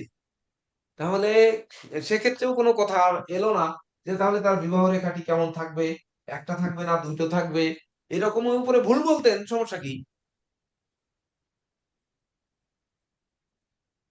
নীরজ স্যার, এবার আপনি একটু সহযোগিতা করে ওনাদের কাছ থেকে কিছু শুনতে পারেন কিনা দেখেন। আমি একটু ছুটি নেই, তাহলে ওনারা হয়তো বলতে পারে, আমি সামনে না থাকলে হয়তো ভালো বলতে পারেন ওনারা। তো আমি একটু ছুটি নিচ্ছি, আপনি আচ্ছা একটু দেখেন যে এই ছকের আর কি আচ্ছা কি বোঝেনি ওনারা। আমি যেগুলো বললাম এর বাইরেও কিছু কোনো রহস্য রয়েছে যেগুলো আমি বলিনি, এখনো চাপায় গেছি। যে সকালে আপনাদের বাদক ক্লাস হলো, সেই বাদকের সঙ্গে আমরা ইয়ে করলাম, ওই যে কি করলাম সকালবেলায়, পুরা স্যার পুরা সকালবেলায় হোরা, বাংলাদেশ স্যার। হোরা করলাম, তারপরে প্রশ্ন লগ্ন করলাম। সেই প্রশ্ন ওরা লগ্নের পছন্দ ভিতরেও করে। তো আমাদের সেই একইভাবে ভাব বিচারই কিন্তু আমরা করে গেলাম। তাহলে ভিডিও গুলো কি কথা বলবে না আমাদের? ভিডিও গুলো তাহলে রেকর্ড রেখে রেখে আমাদের জীবনে কি হবে? ওরা আর কি দেবে আমাদের? তাহলে তো ওই ফেসবুক গ্রুপটা হ্যাক হয়ে গেলে ভালো হতো এখন। ওটা আর থেকে লাভ কি? যে বলতে পারতাম ও ভিডিও ধরে সব চলে গেছে। আপনাদের তো প্রয়োজন নেই, প্রয়োজন যেহেতু নেই, ওটা থাকার কি দরকার ছিল? আচ্ছা যাই হোক, এসব কথা না বলি। আহ নেন, বলেন। আচ্ছা নীরজ বলুন। স্যার, সবার আগে একটা আমার প্রশ্ন ছিল। আচ্ছা বলুন, প্রশ্ন করুন আপনি। বলছি স্যার, শুভ গ্রহ যদি বক্রী হয়, ঠিক আছে, তাহলে তার দৃষ্টি কি শুভ ফল দিবে কি অশুভ ফল দিবে? বক্রী গ্রহের ক্ষেত্রে গ্রহের দৃষ্টিতে কোনো সমস্যা নাই। গ্রহ বক্রী, তার ফলাফলে সমস্যা হইতে পারে, কিন্তু বক্রীতে দৃষ্টিতে তার কোনো প্রবলেম আসবে না। দৃষ্টিতে যার যে ফলাফল দেওয়ার কথা সেই ফলাফলে দিবে। গ্রহ বক্রী হতে পারে, কিন্তু দৃষ্টিতে বক্রী দৃষ্টি হবে না, আর তার ফলাফলের তারতম্য হবে না। ওই দৃষ্টিতে কত নম্বর দৃষ্টি পড়ছে তার ভিত্তিতে যে ফলাফল আসে সেই ফলাফলই হবে। আচ্ছা আচ্ছা, ঠিক আছে স্যার। আর আপনাদের এখানে কোনো সংযোজন আছে কিনা? না, এটা একটু গুরুজি বলে যেটা যাই। বলেন। উনি যেহেতু বললেন, উনি এমন এমন প্রশ্ন করেন, মানে ধরেন উনি 10 বছর জ্যোতিষ করা মানুষের মতো প্রশ্ন। তার মানে কোন গ্রহ বক্রী হওয়া মানে পিছনে চলা, এটা আমরা শিখিয়েছি আপনাদের। তাহলে পিছনে চলা, তাহলে লোকটি যখন পিছনে চলে তখন এইভাবে পিছনের দিক পিছায়, না এই পাছাগুলো এদিকে পিছনের দিকে যায়? কোনটা করে? কোনটা করে? না গ্রহ না, বক্রী হলে সে কি তার মুখ ঘুরায় পিছনের দিকে আসে, না যেদিক মুখ থাকে ওই দিক অবস্থানে পিছনের দিকে আসে? কোনটা করে? আম, যেদিকে যেদিকে তাকিয়ে থাকে তার থেকে পিছন দিক থেকে পা হাঁটে, মাথা ঘুরে না, জাস্ট পা না, এক মাথা লাখ ঘুরায় না। টাকা তাহলে মাথা যদি না ঘুরায় তাহলে নিশ্চয়ই বৃহস্পতির যে পঞ্চম দৃষ্টি যেখানে সেখানেই থাকে, সপ্তম দৃষ্টি যেখানে সেখানেই থাকে, নবম দৃষ্টি যেখানে সেখানেই থাকে। এই তো, শনিও যদি সেই একই জায়গায় পিছনের দিকে যায়, তাহলে তার সেই দৃষ্টি একই দৃষ্টি থাকে, তৃতীয় সপ্তম দশমে দৃষ্টি, এটা একই রকমই থাকে। রাহু কেতু সর্বদাই উল্টা দিকে ঘুরে, অর্থাৎ ওরা সর্বদাই বকরি, সারা জীবনই বকরি। তাহলে রাহু কেতু তার উল্টা দিকেই দৃষ্টি দেয়। তাহলে ও তো আর কখনো মানে বকরির থেকে ও কখনো মার্গী হচ্ছে না, রাহু কখনো মার্গী হচ্ছে না। না স্যার, জাস্ট আমি এটা জানতে চেয়েছিলাম তার দৃষ্টিটা খারাপ ফল দিবে কি ভালো ফল দিবে, খালি এটাই জানতে চেয়েছিলাম। দৃষ্টিটা সেটা বকরি আপনি হচ্ছে আমি বলবেন। আপনি তো এর এই শিক্ষার্থীদের ভিতরে সব থেকে কঠোর কঠোর প্রশ্ন আপনি করেছেন, তাহলে আপনাকে আজকে ফলক দেওয়া হয়েছিল। আপনি ধরা মাত্রই আগে প্রশ্ন করলেন কেন? আপনি প্রশ্ন না করে আগে কিছু অন্যদের কাছ থেকে নেন। আপনি ইন্ডিয়াতে যেখানে জ্যোতিষের মাদা, মানে যেখান থেকে জ্যোতিষের অঙ্কুরোদ্গম হয়েছে, সেই জায়গায় বসে আপনি জ্যোতিষ শিখেছেন। তাহলে আপনি এখন আপনার সহপাঠীদের দেন, আপনি নিজে নেওয়ার চেষ্টা না করে ওনাদের দেন, তাতে আপনার ভান্ডার বাড়বে। বুঝতে পেরেছেন? আর আপনি কুক্ষিগত করে রাখলে জ্যোতিষশাস্ত্র ক্রমাগত ভস্ম হয়ে যাবে। কারণ এটি হচ্ছে ওই হাওয়াই মিঠের মতো, দেখলে ফোলে, ফোলা, কিন্তু গালে দিলে সে এত বড় একটা হাওয়াই মিঠে, গালে দিলে দেখেন একটুখানি আঙ্গুলের মতো হয় না। অথচ দেখে মনে হয় যে বেচারা মাত্র 20 টাকায় বিক্রি করতেছে, তাহলে 200 টাকা দেই। মেলার মাঠে যে দেখে আমার ছোট জীবনে যখন আমার মেয়ে ওই হাওয়াই মিঠাই দেখে বায়না করেছিল, তখন তো 5 টাকা না 10 টাকা হাওয়াই মিঠাই চাইছিল। আমি বলছিলাম কিনে দিলে বাবা কয় টাকা? তো বলছে এই কয় টাকা। এত কম, এত বড় একটা? বলে, বেশ, নেন নেন তাহলে খান, তুমি তো খান। ওই একটা খেয়ে বলে দেখি একটুখানি, আরেকটা কিনে দাও। তো এই জ্যোতিষশাস্ত্র কিন্তু যদি আপনি নিজের ভিতর রেখে দেন, তাহলে হাওয়াই মিঠা হয়ে যাবে। ওটি আর আপনার খেয়ে পেট ভরা লাগবে না। আর জগৎ, নিজের তো কল্যাণ হবেই না, জগৎ তো পরের কথা। জ্যোতিষশাস্ত্র আগে দিতে হবে, না হলে কোনোদিন আপনি জ্যোতিষশাস্ত্রে ভান্ডার পূর্ণ করতে পারবেন না। এটা অন্য শাস্ত্র নয় যে আপনি ক্লাসে পড়ে ফার্স্ট হবেন। এটি একাডেমি স্বীকৃতি কেন নেই? কারণ এতে ফার্স্ট হওয়ার বিষয় নেই। এটি হচ্ছে প্রফেশনাল সাবজেক্ট। আমাকে এটিকে রিসার্চ করতে হবে, করে করে মানুষের রন্ধ্রে রন্ধ্রের জিনিসগুলো বের করতে হবে।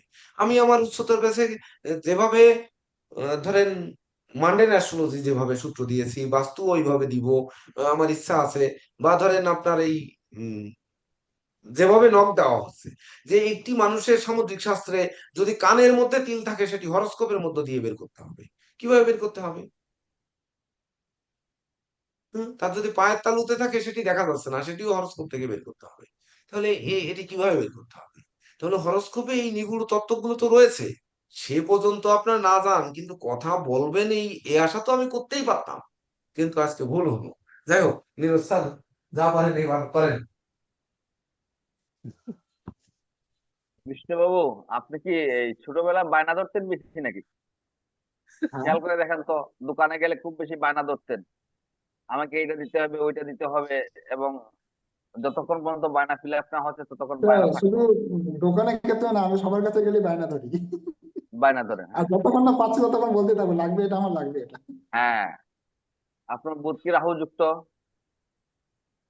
হ্যাঁ, আপনার হরোস্কোপে বুধ রাহু যুক্ত কিনা? না রাহুযুক্ত নাই, বকরি বকরি হয়ে আছে রাহুর লগ্ন। সাথে কোন রাহুর কি লগ্নে বক্রি হয়ে গেছে? লগ্ন কি লগ্ন? বৃশ্চিক। বৃশ্চিক লগ্ন। হুম, দেখ, মঙ্গলের কোলে বৃশ্চিক। মঙ্গলের কোলে বুধ বক্রি হয়ে বসে রয়েছে। আপনারা সবাই রেজাল্ট পাইছেন? পাইছেন? একটা কথা স্যার, যদি উনি আমার বাড়িটা আপনাদের বাড়ির আশেপাশে থাকতো। আপনি আর বলবেন না, আপনি বলবেন না, আমি অন্যদেরকে জিজ্ঞেস করছি। এটা একটা শিক্ষা, এটা এক্সপেরিমেন্ট করাইলাম আপনাদের।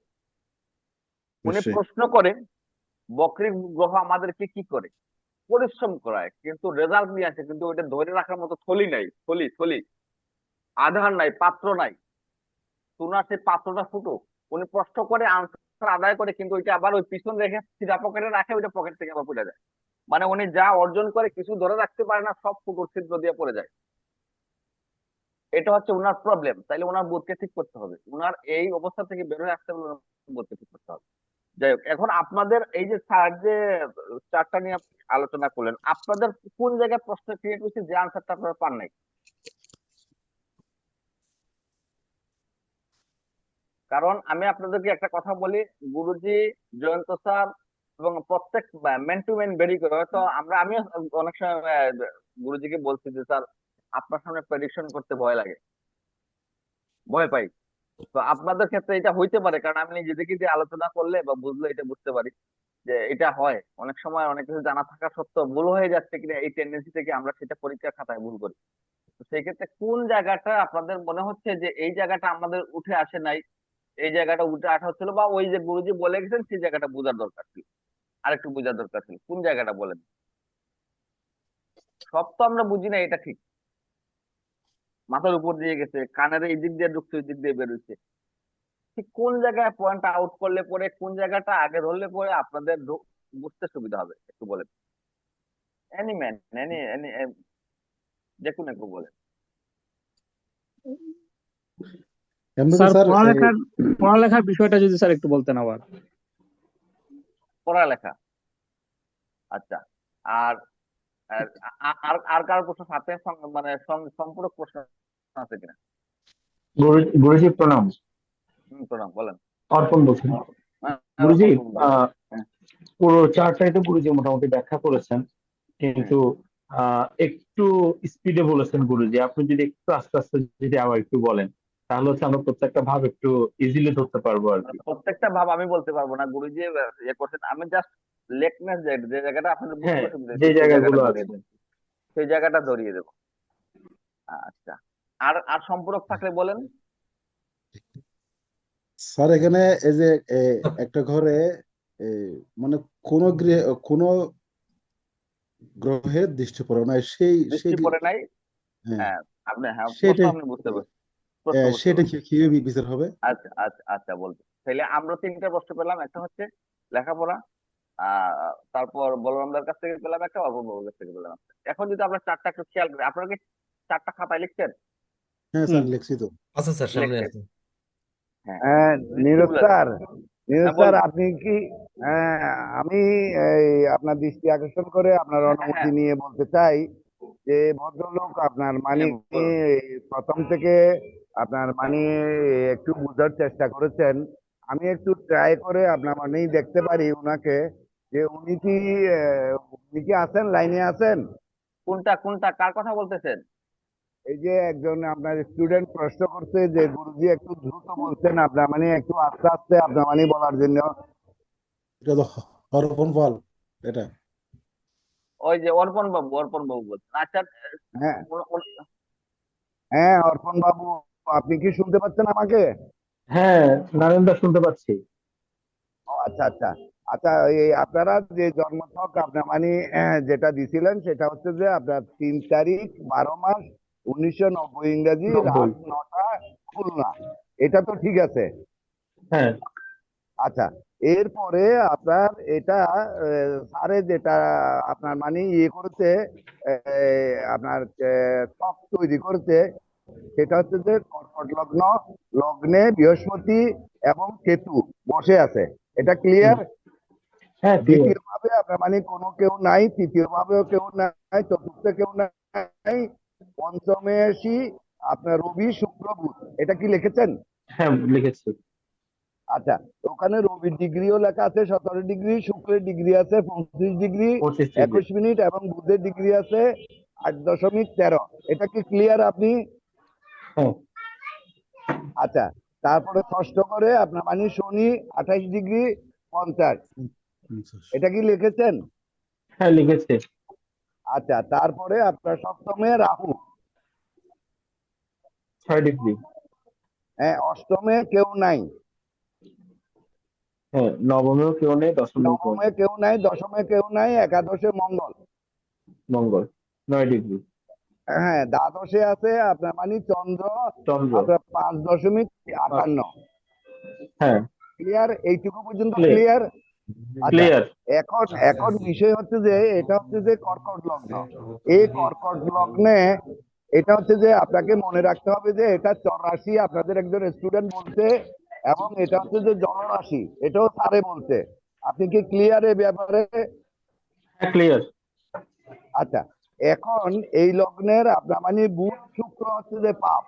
এটা আপনাকে মাথায় রাখতে হবে, জানতে হবে, অথবা দেখে হলে বলতে হবে। হুম, কথা কর্কট বুঝছেন? লগ্নে।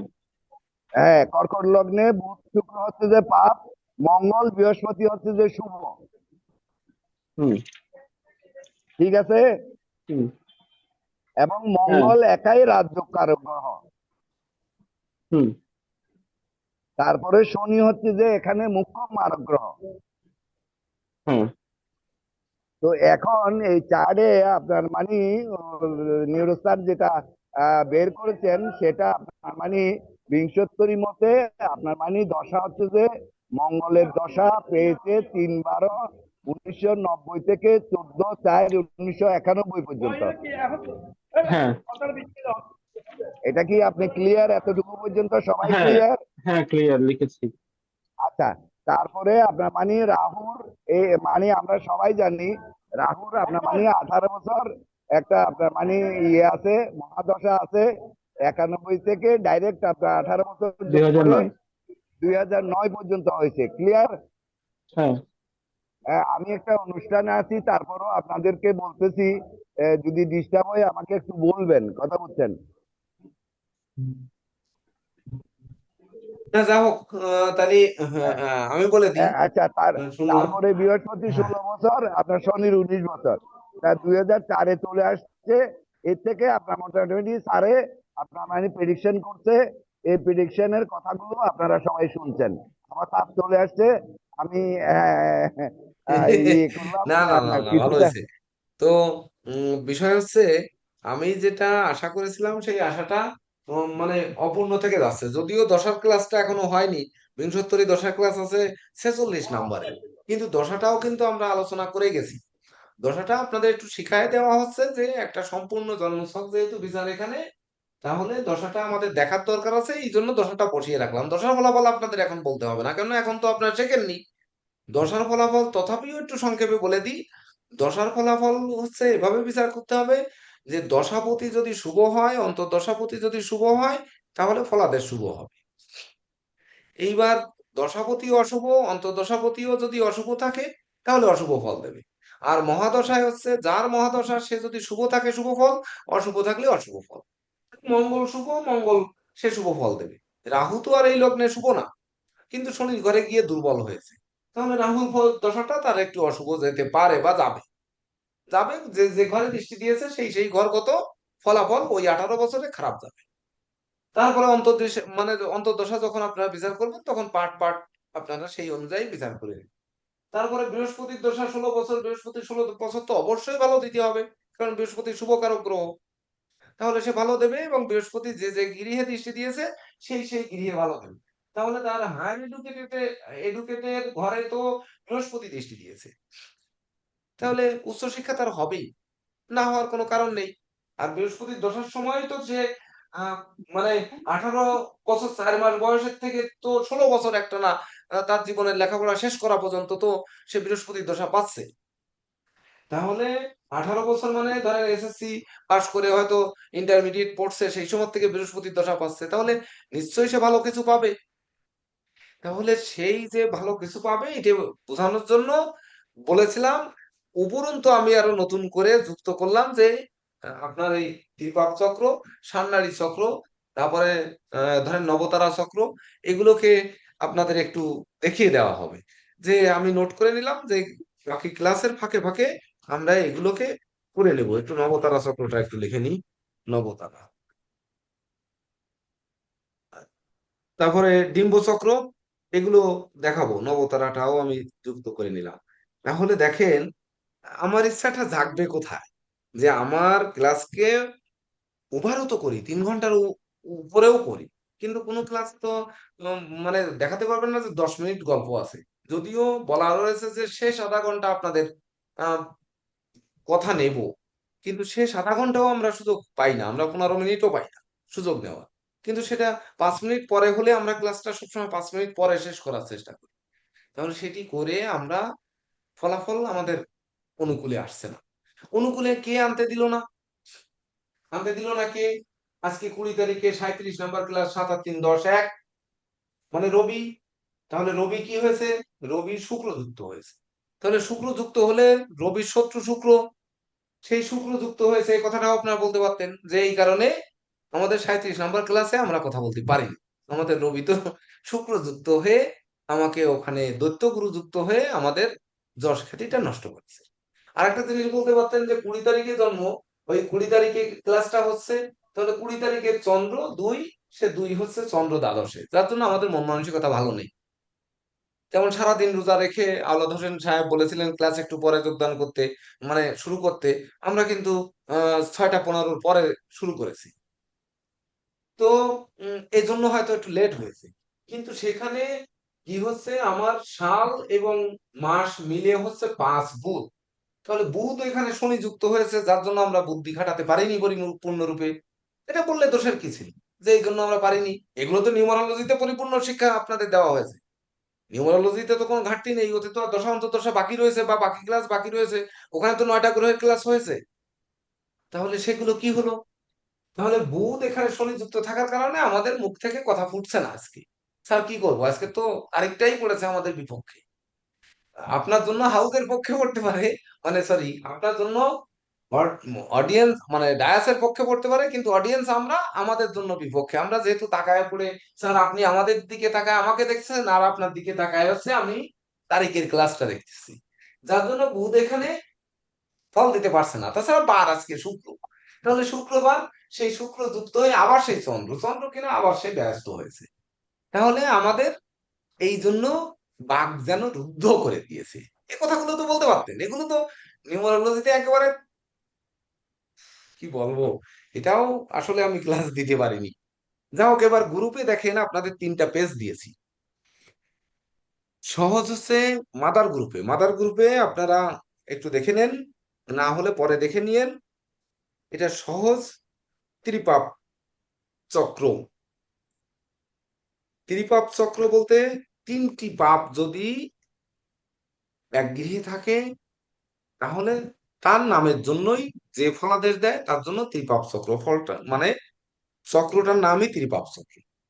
এটা হচ্ছে নক্ষত্র সংখ্যা অনুযায়ী হয়। দেখেন ওখানে 3টা পেজ দিয়েছি, 3 নম্বর পেজটা আগে দেখতে হবে, মানে সবার লাস্টে যে পেজটা দিয়েছি ওইটা আগে দেখতে হবে। ওটা লাস্টে দেওয়ার কারণও আছে, যে কেন লাস্টে দিয়েছি, যে ওটি আপনাদের কাছাকাছি থাকবে।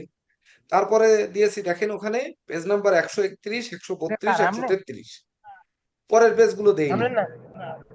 তো পরের পেজগুলো আপনারা যদি শেখেন তাহলে পরবর্তীতে দিয়ে দেবো, বা আজকে ক্লাসের শেষেই দিয়ে দেবো। এখানে পেজ হচ্ছে টোটাল 1 2 3 4 5 6 7 8 9, 9টা পেজ লাগবে। সারা জীবনের জন্যই 9টা পেজ প্রিন্ট দিয়ে রেখে দিলে এটা এই ত্রিপাপ চক্রে আর কোনোদিন কারো কাছে যেতে হবে না। তো এটি স্থির, মানে ওই 27টা নক্ষত্র যেমন স্থির, 12টি রাশি যেমন স্থির, ঠিক তদনুরূপ স্থির। আচ্ছা, আজান হচ্ছে, আমরা একটু অপেক্ষা করি।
হ্যাঁ, তো আসি আমরা যেখানে আলোচনা করতেছিলাম, পেজগুলো আপনারা একটু দেখে নেন। যেমন রাশি স্থির, নক্ষত্র স্থির, তেমনি এই ত্রিপাপ চক্রেও নক্ষত্র স্থির। তো 1 নম্বর নক্ষত্র, আমাদের নক্ষত্র হচ্ছে এই জাতক 5 নম্বর নক্ষত্রে জন্মেছে, অর্থাৎ মৃগশিরা নক্ষত্রে জন্মেছে। এটা তো ঠিক আছে নাকি? নক্ষত্র, চন্দ্রের যেটা নক্ষত্র, এটা তো আপনাদের ক্লাস আগে হয়ে গেছে। কত নম্বর ক্লাসে হয়েছে হ্যাঁ সেটি স্যার, হচ্ছে মৃগশিরা। আপনার উম নবগ্রহের জন্ম নক্ষত্র, নক্ষত্র সন্ধি 21 নম্বর ক্লাসে হয়ে গেছে। নক্ষত্র চরণ গণ নিয়ে আলোচনা এখানে কিন্তু এগুলো হয়ে গেছে। তাছাড়া নক্ষত্র নিয়ে তো সে শুরু থেকেই নক্ষত্র শুরু করে দিয়েছি ক্লাসে আপনাদের, যা অন্যান্য ব্যাচে কখনোই দেওয়া হয়নি। এমনকি এই প্রাথমিক শিক্ষায় আপনারা সিলেবাসটা নিয়ে একটু কোনো জায়গায় দেখায় যে এই সিলেবাস গুলো আদৌ প্রাথমিক ব্যাচে কোথাও দুনিয়ায় জ্যোতিষশাস্ত্রে কখনো একসঙ্গে শেখানো হয়েছে কিনা। কারণ আমি জানি এই ব্যাচে আপনারা ম্যাক্সিমাম হচ্ছে জ্যোতিষ। তাহলে আপনারা কেমন জ্যোতিষ করেন, কেমন করছেন, এটি দেখুন। তাহলে এই মহান জ্যোতিষশাস্ত্র কেমন হবে। তা যাই হোক, তাহলে এই ত্রিপাপ চক্র আপনারা ওখানে যখন দেখবেন, পেজটা দেখেন যে 5 নম্বর নক্ষত্রে জন্ম, মানে মৃগশিরা নক্ষত্রে 5 নম্বর নক্ষত্রে জন্ম। 5 নম্বর নক্ষত্রে দেখেন ওই পেজের উপরে দেওয়া আছে বয়বর্ষ। বয়বর্ষ দেওয়া আছে 1 37 73। তারপর আছে 2, 38, 74, 3, 39, 75, এগুলো কি? মানে 1 বছরে যা হবে 36 বছর পরে চক্রাকারে 37 বছরে ঠিক একই জিনিস হবে। তাহলে 1 বছরে যদি পা ভাঙে তাহলে 37 বছরে পা ভাঙবে, এটা তা কিন্তু নয়। তখন কিন্তু দশা অন্তর্দশা অনুযায়ী ফলাদেশ পরিবর্তন হয়ে যাবে। এইবার 73 বছরেও তাহলে একই ঘটনা ঘটবে ওই অনুযায়ী, যে 1, 37, 73 এই 3টি বছরে একই ঘটনা ঘটবে। তাহলে 1 বছরে পা ভাঙেছে, 1 বছর বয়সে, 37 বছরে পা ভাঙেছে, 73 বছরেও পা ভাঙবে, তা কিন্তু ভাঙে না কখনো। কিন্তু সেটি দশা অন্তর্দশা অনুযায়ী গ্রহগণ চক্রাকারে ঘুরে, সেই অনুযায়ী ত্রিপাপ চক্রের ফলটা তারতম্য হয়ে থাকে। বুঝতে পেরেছেন? সেই তারতম্য পরবর্তীতে আপনার যদি প্রয়োজন মনে করেন তাহলে শিখে নেবেন। এটি একটি জীবনের, যদি নক করতে হয় যে এই বছরে তোমার এই জিনিস ঘটেছে, যেমন আমি কেসিপাল হয়তো একদিনে তো আর কেসিপাল হয়নি। এটি আমি যেমন বলি যে আহ গ্রহের একটা ডিগ্রি দেখেও বলে ফেলি যে হ্যাঁ এই বছরে হয়তো আপনার এই এই বিপর্যয় ঘটতে পারে। সেটি কিন্তু এই ত্রিপাপ চক্র থেকেই আপনাদের স্টার্ট দিতে হবে, মানে শুরু করতে হবে ত্রিপাপ চক্র থেকে। সেখান থেকে করতে করতে এক সময় দেখা যাচ্ছে আপনারা গবেষণা করতে করতে তখন এক সময় উপনীত হবেন যে আপনারা আমার মতো এরকম বলতে পারবেন, বা আপনারা এখনো পারেন কিন্তু জানাতে চান না, এমনও হতে পারে। তো এখানে একটি জিনিস বুঝতে হবে, ত্রিপাপ চক্রের ফলটা আপনারা একটু লিখে নিন, যে শুভ বুধে বিধৌ সাত মরণং রবি মন্দয়। সংস্কৃত না লিখে বাংলা লেখেন। তো সংস্কৃতটা বলি, গুরুদয়ে মহাসৌখ্যং দুঃখং ভৌম সূর্যয়। যেমন শুভং বুধে বিধৌ সৎ মরণং রবি মন্দয়, গুরুদয়ে মহাসৌখ্যং দুঃখং ভৌম সূর্যয়। রবিবর্ষে ভবে দুঃখ, কুজবর্ষে তথৈব স, কেতস্ত নিয়তং কষ্ট সুখং চন্দ্রে তথা বুধে। এর অর্থ হচ্ছে ঊর্ধ্ব এবং অধোলিখিত সংখ্যা মান বৎসরে ক্রমনিম্ন 3টি গ্রহই পাপ হইলে কষ্টদায়ক ত্রিপাপ বর্ষ বলে। আবার ঐরূপ 3টি গ্রহ বা 2টি গ্রহ শুভ হলে শুভ কারক বর্ষ গণ্য হয়। তাহলে কি হবে? 3টি গ্রহ যদি এক লাইনে পাপ থাকে, তাহলে পাপ কি? পাপ গ্রহ আমরা শিখিয়েছি, নৈসর্গিক পাপ হচ্ছে রবি মঙ্গল বৃহস্পতি, রবি মঙ্গল শনি রাহু কেতু, 5টি পাপ গ্রহ। এটা তো আপনাদের প্রথমেই 3-4 ক্লাসের মধ্যে হয়ে গেছে যে নৈসর্গিক পাপ গ্রহ রবি মঙ্গল শনি রাহু কেতু নৈসর্গিক পাপ গ্রহ, বাকি 4টি নৈসর্গিক শুভ গ্রহ। তাহলে সেই পাপ গ্রহ যদি এক লাইনে 3টি থাকে তাহলে সেই বছরগুলো ত্রিপাপ বর্ষ বলে। আবার ওইরূপ 3টি যদি শুভ থাকে শুভ বছর বলে, 2টি থাকলেও কিন্তু শুভ কারক বলে গণ্য হয়ে থাকে। তারপরে বলা হচ্ছে কেতুর একং ভবেত কষ্টম, মানে কেতু যদি এক কেতু থাকে তাহলে ভবেত কষ্ট, মানে ওই বছরে রোজ কষ্ট। দ্বিকেতু থাকলে ধন ক্ষয়, দ্বিকেতু ধন সংক্ষয়। কেতু ত্রয়ং যত্র বর্ষে কোন সংসং মেয়ে বছর, মানে 3টে কেতু যদি এক লাইনে থাকে তাহলে প্রাণ যায় যায় অবস্থান হয়। তাহলে এখানে লগ্নে কেতু রয়েছে, ওই কেতুর যে সিরিয়ালের যে বছরটা আসবে সেই বছরটা তার প্রাণ সংশয়ের মতো অবস্থান তৈরি হবে। এইবার দ্বিশুভাত্তু শুভ প্রেক্তা ত্রিশুভাব্য শুভবহা দ্বিপাপা কষ্টদা প্রক্তা ত্রিপাপা সর্বদুঃখদা, ওটা বাংলায় যেটা বলে গেছি ওইটাই। এই স্থলে রবি মঙ্গল শনি রাহু কেতু হচ্ছে পাপ সংখ্যা, আর চন্দ্র বুধ বৃহস্পতি শুক্র শুভ সংখ্যা। তাহলে এই চিহ্নিত বর্ষ সকল যদি অশুভ সূচক, দেহপীড়া, মনস্তাপ, অর্থক্ষতি, মৃত্যুর কারণ হতে পারে যদি 3টে পাপ থাকে, তাহলে ওই সময় কি করতে হয়? ওই সময়ের মধ্যে গৃহে বিষ্ণু পূজা পূর্বক তুলসী দান ও শান্তি কার্য করত। এগুলো হচ্ছে গ্রন্থে লেখা থাকে। এটি কি দেখে বলছি? আমার হাতে লেখা একটা কোষ্ঠীর বই। এই মানে হাতে যে কোষ্ঠীগুলো আমি লিখি, এখন তো বেশিরভাগ সফটওয়্যারের কোষ্ঠী মেরে দেওয়া হয়, কিন্তু হাতে যে কোষ্ঠীগুলো লেখা হয় সেগুলো হচ্ছে এইটার ফরম্যাট তৈরি করা আছে। এই ফরম্যাট গুলোর ভিতরে ভিতরে হচ্ছে আপনার লিখতে হয়। এই যে ধরেন এটা চাইলে নমুনা আপনাদের দিয়ে দেবো হয়তো এক সময়, যে আপনারা এটা দেখে এর থেকে আপডেট বানায় নেবেন ভার্সন। অনেকে ওই আগের কালে পেঁচানো কোষ্ঠী থাকতো যেগুলো নাড়াচাড়া করতে কষ্ট হতো, এবং ওটা খুলে দেখতে কষ্ট হতো, যার জন্য আমি বই আকারে করেছি। বই আকারে করে রাখলে কি হয়, কাগজটা সেই জাতক জাতিকা যার পুষ্টি করে সে সুন্দরভাবে দেখতে পারে। তো সেই অনুযায়ী তার এই যে বিশেষ করে পতাকি চক্র, চক্র আঁকানো রয়েছে, গ্রহগণ বসায় দিলে হয়ে যাবে। তারপরে এই ফরম্যাট তৈরি করা রয়েছে, ডিম্ব চক্র এই আঁকানো রয়েছে, ডিম্ব চক্রের পরে ফল দেওয়া হবে। তারপরে হচ্ছে জন্মকুণ্ডলী আঁকানো রয়েছে, জন্মকুণ্ডলী এখানে দেওয়া হবে। তারপরে সান্নালী চক্র আঁকানো রয়েছে, সান্নালী চক্রের ফলাদেশ এখানে বলা হবে। এখানে তীর্পাব বর্ষ আঁকানো রয়েছে, তীর্পাব চক্রের ফলাদেশ এখানে টিক দিয়ে ফলাদেশ দিয়ে